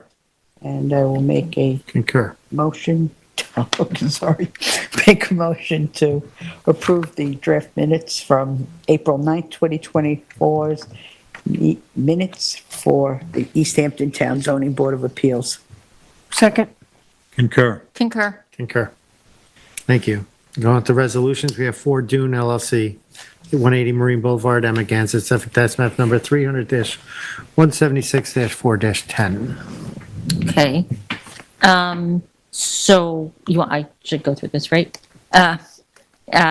You'll remember this was an NRSP application for a number of items, most importantly, or most major, replacing in kind or in place and in kind of the pool, the decking, and we got through, went through a lot of the construction protocol issues. We made, I think, a number of enhancements, or we made corrections that we had given to our council. They've been incorporated, and it was unanimous decision on almost all of the elements in the NRSP application, though I dissented on the roof deck with the barbecue as being incompatible with the compatibility section of the NRSP. So I've read the resolution, and I make a motion for its approval. Second. You have to read it. Yeah, I know, just for Dune LLC, 180 Marine Boulevard, Amagansett, Suffolk County Tax Map 300-176-04-10. I'll second it. I concur. I concur. Thank you, and good night, Brian. Good night. Good night, Brian. Brian? I'll leave you, Brian. Next, we have Paul Bronzo at 65 Jacqueline Drive, Amagansett, Suffolk Tax Map number 300-176-1-19. She sent it this afternoon. I I didn't didn't see see it. I didn't see it. read it, and I haven't seen it. What time did it get sent? Yeah. I didn't get a chance to When did it review get sent? I think it got sent. Let me check. I didn't see it saw the it. last time I was able to I check haven't seen it. email. Does the board want to take some time and review it? I can bring up printed copies. I don't We're- have my notes with me, though. We're running up against the clock on that, but We won't survive 2 weeks. Not something It I was can, sent at Survive 2 4:12. weeks. I mean, 2 weeks is a long I time. don't have my notes with me. but I, can't this is really- not something I can skim through, and I sent it right before I sent the updated for Dune, so I saw the last thing I saw was for Dune, so. this was sent prior to I that. just didn't see it at all, if, that late in the day, I just, You might need it. I'll do that. How does this affect our 62 days? It's an Well, we don't have a approval. meeting Isn't it next week. approval? We have 62 days to approve it. We're not going to survive. I mean, we'll be over if we wait 2 more weeks. Wasn't this an This was approval? a unanimous approal, right? Yes, but we So I had don't think I have conditions my and, Notes. So do you want to take a moment to look at the conditions now? I don't have my notes, that's the problem. I had certain conditions. I don't know, I can't.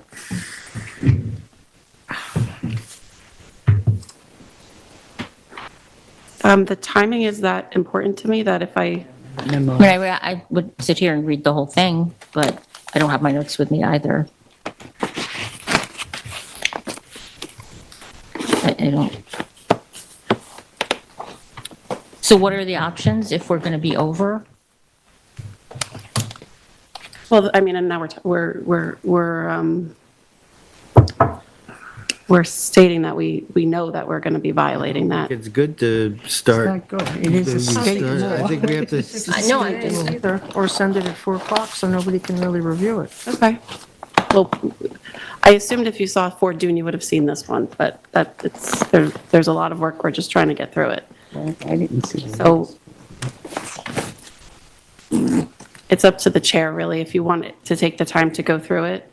If you don't have your notes, then that we can't help. But I could at least, for the board's edification, go through the conditions. so do you have did you say you have hard copies? Now I can print them. I'll try and get into the email. I don't have one.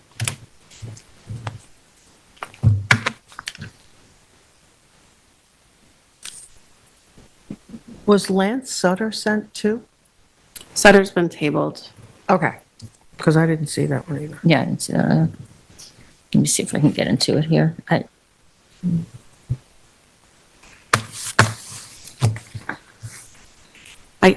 Do you want me, what do you want me to do, Roy? You want me to get copies?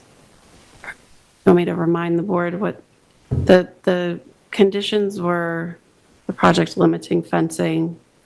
Prior to the issuance of a building department, the applicant shall submit updated septic and drainage plans prepared by DB Bennett to include notations to the approved plans as noted in the conditions above.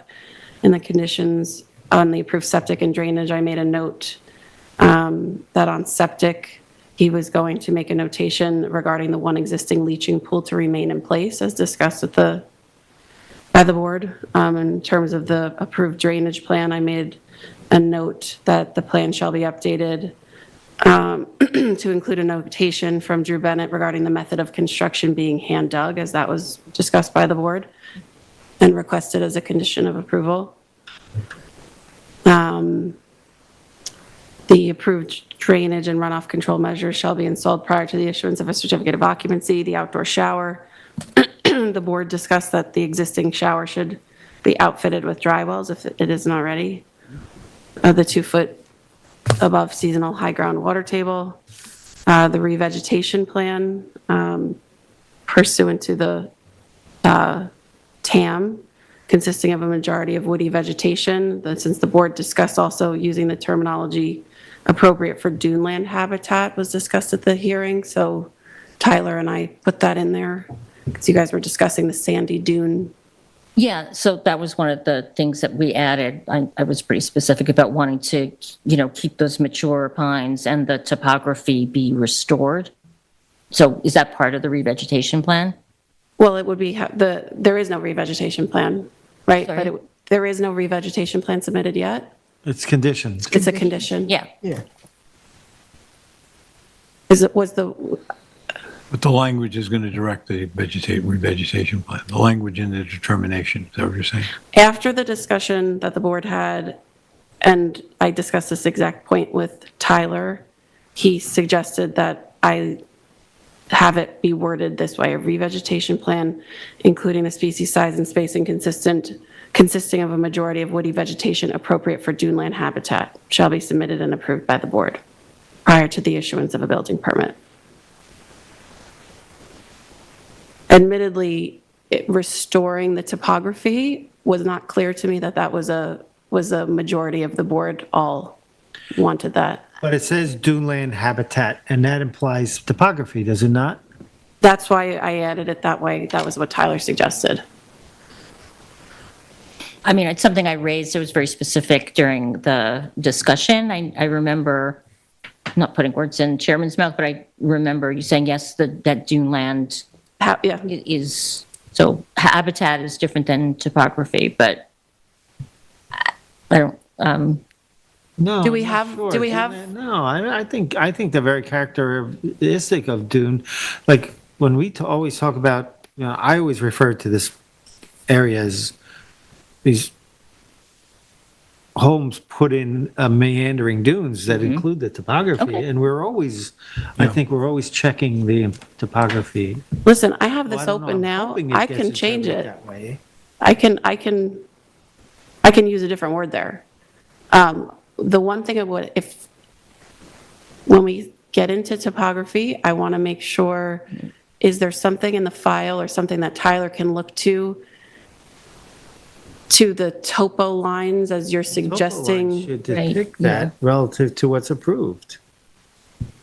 So, or existing. so restoring it to a topo line that's depicted where, is my question to you, to make sure that, Oh, it was on the Central Ave side of the property, so there's a topo line on the survey.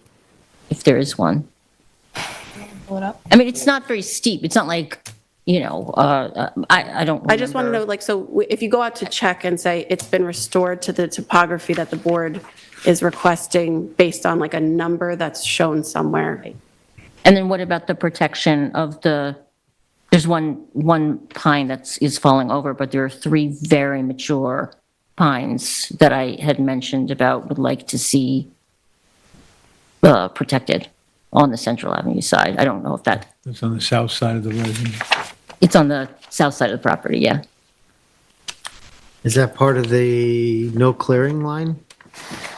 I don't remember. In other words, Well, I don't know because the pines aren't on the survey, so I couldn't tell where they sit.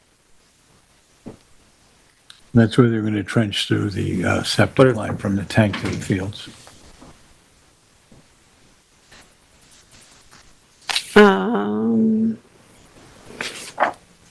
Well, is that something that Tyler could put in at least well, put how into? can we put something in there if it's part of the scope of work that they're doing?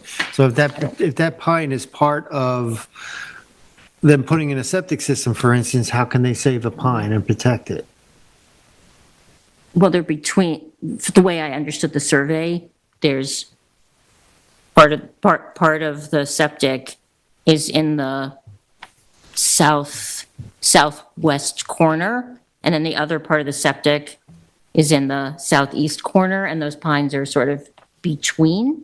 So I know there's some trenching that happens, but I don't know if it's. So the discussion that we had at the Doable. time was, would that trenching be done by hand? And that's what they agreed that would be done by hand. And so I think the implication was that if they're not using a piece of equipment, therefore the pines would be saved. I know when we asked, and they had their representative say, well, yeah, they're going to be trenching between the house and those pines, and we had it on a drawing. So it was understood by me that the pines were staying. If you want to state it in there, that's fine. But I think that what we got that day from an engineering point of view indicated that they would not be running a machine there, and therefore they were not in danger.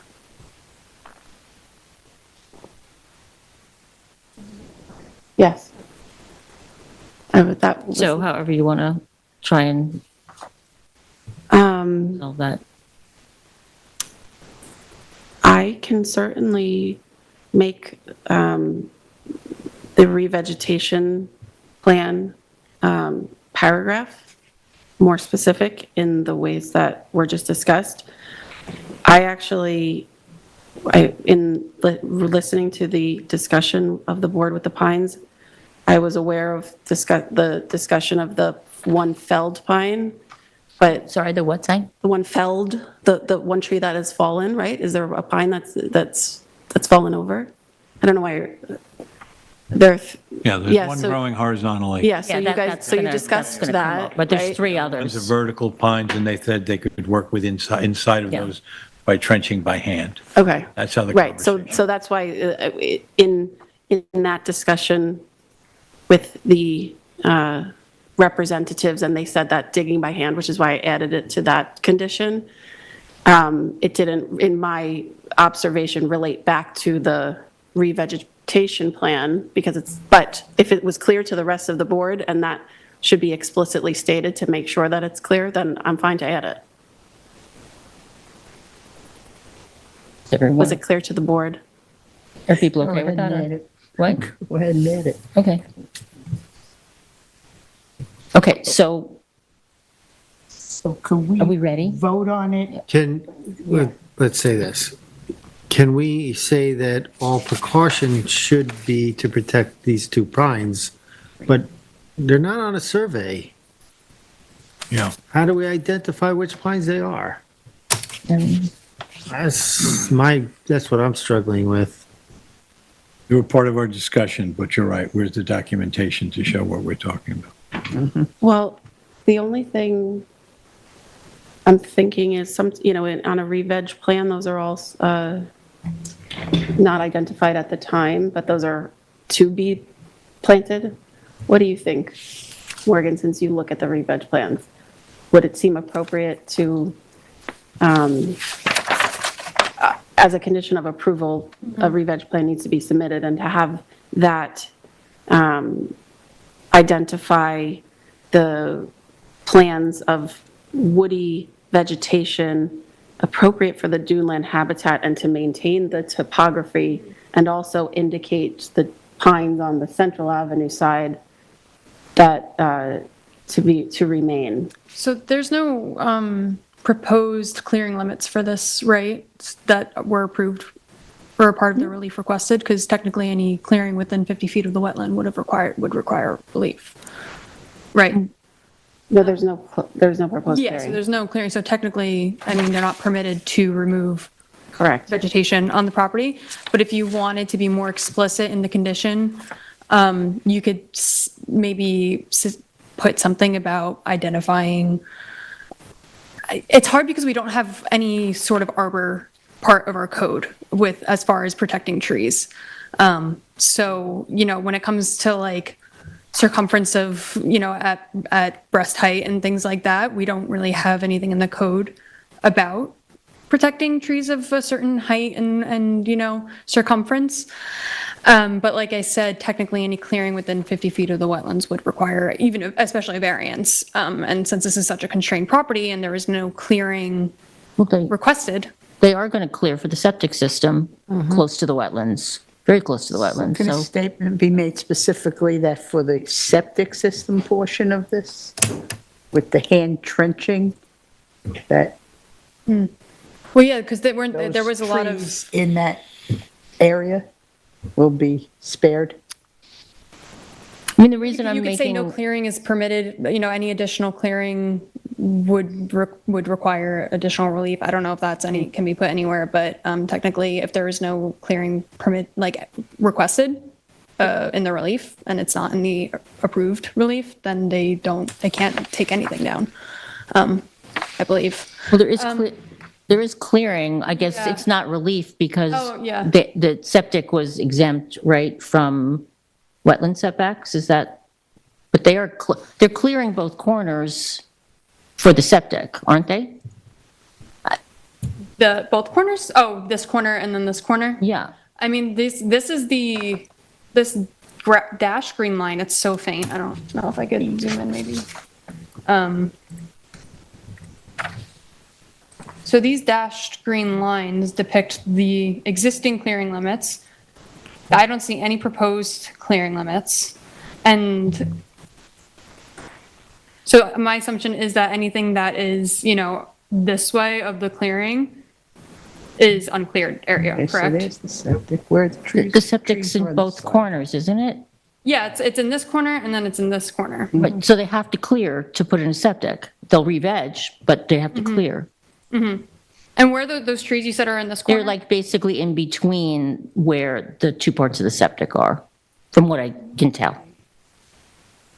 So like kind of like around Yeah, the wetland area? they're basically I was trying to look in- at your pictures too, but kind of hard They're to, almost centered on the structure, on the residence. yeah, okay, You look at Central Avenue and then come in okay. just inside the property line, and the proposal was that they would trench by hand between the structure and those trees, which sit out towards the property line. And that was approved by us because it seemed like the logical way to go without a backhoe running through that area. It seemed simple enough, and they agreed to it. Right. That's where we were at. Yeah, The other areas obviously have to get cleared in order to install both end portions of the septic, but they would be replanted as per a plan, follow-up vegetation. Well, they couldn't do woody on top of the part of the septic, but we'll have to do. So the way I see it, we made specifically clear that they would protect the pocket wetland, correct? We did not make it specifically clear that they had to protect those trees. We did it in a previous application when you were new on the board, that one you had said, we'd like, and we did it all in an open hearing. That's right. My question is, what if, in the course of construction, they happen to damage the roots and we lose those trees? What's the recourse? Are we gonna, I don't think we can go back to them and say, now you have to plant the trees because we didn't discuss it Well, as part of the record. I mean, I discussed it in the post-hearing discussion, but that, I guess the record was closed at that point. I know, I hear what you're I don't know what to do. I don't know what to do. So I'm asking myself, so what do we do here? Because I think being in construction, there's sometimes we can ask for something that's not realistic to put in a septic. A septic system is kind of a big deal, right, to put in. It's not easy. Hand digging a line to save the pocket wetlands is, they agreed to do it. Right. I will, and I said this before, but just to your point, because I watched it all again, and that's why I added that hand dug, that seemed very important to the board. It wasn't so obvious to me that one of the reasons for the hand digging was specifically to preserve those trees. I know you're saying it was obvious to you, it was your request, it was obvious to him. If it was obvious to the rest of the board, I'm fine to throw it in, but I then do understand the concern with at what point and when and how do you enforce if there's a violation of that condition? What if it gets struck by lightning and the tree falls? I know you're I mean, they speaking, could but follow, I mean, look, that whole side of the property has been underwater for like 10 days because that wetland, the two wetlands, right, it's wet. So yes, things can change and trees can fall over. The only reason I'm making it, we'll never revegetate those. And we've lost so many, obviously many, many pines are lost and these are in great condition. So I'll do what the board wants. I'm not, it was in, I expressed it when I made my post-hearing discussion, but. well, let's just play that out because now I will be able to write it based on like the expectation of the board. It can be in, I can put this in so that while construction, occurs and the purpose of the hand digging is to not only be sensitive to the pocket wetland, but to, lessen or avoid any damage to those. What about Take every best efforts, take I'm every happy with precaution. take every precaution, if that's okay. I don't mind saving trees, but I just want to be, I thought the fact that we said hand dig infers the fact that they're not going to run a machine. So I was comfortable with the hand dug trench because the pocket wetlands was our primary concern. Right, okay. And that becomes a secondary benefit that they're going to trench by. And the pines are like right around that But I think for wetland. me, I'm comfortable with just saying the hand dug trench because like the hand dug trench indicates that we're not going to be running something in there. Well, I mean, every precaution, best efforts, I mean, that we could put in, right, couldn't we? The re-veg plan could incorporate the locations of the existing mature pine trees, could be language that you could add. Revegetation plan consisting of woody vegetation native to, what you have, plus that also incorporates the mature pines that are already existing on the property, just to mark them on the re-veg plan. By the way, If that's something that the board is, there's a consensus on them wanting that. so, all right, she's got a point. Maybe we don't have a re-veg plan. So our revegetation plan, number G, could say the re-veg plan needs to incorporate these two pines as a preservation, to identify them to Remain in the Remain. re-veg plan, just to remain. right. Does that make sense? Yes. Can we can we make a motion on this thing tonight with that condition? I Is can do everybody that. okay to make a vote? Yeah, I can do that. Yeah, I'm fine with it. Okay. Have a motion. We ready? Thank you for indulging the fines. In the matter of 4 Dune LLC, sorry, in the matter of Paul Bronzo, 65 Jacqueline Drive, Amagansett, Suffolk County Tax Map 300-176-1-19, I make a motion, well, I have not read in full, but I'm satisfied our discussion of the determination as written is in good order, and I make a motion for its adoption. Did you say which one? Anybody going to second that? Second.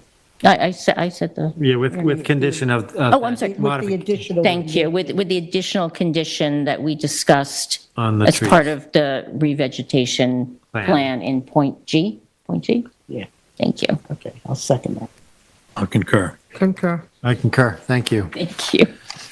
Next, we have Gardeners Island, Suffolk Tax Map number 300-203-3-1. Members, we have the, I don't have that one. what do we call this now? It's a, I know what it's called, because I have it in my Did she hand. give it to you? Sure. Oh, it's a secret, non-significant. Notice of, yeah, it's the adoption of the neg deck Big deck determination pursuant to. for Gardeners I'm going Island. to make the motion. We can make a motion, yeah, you want to make a I motion? just want to make one point.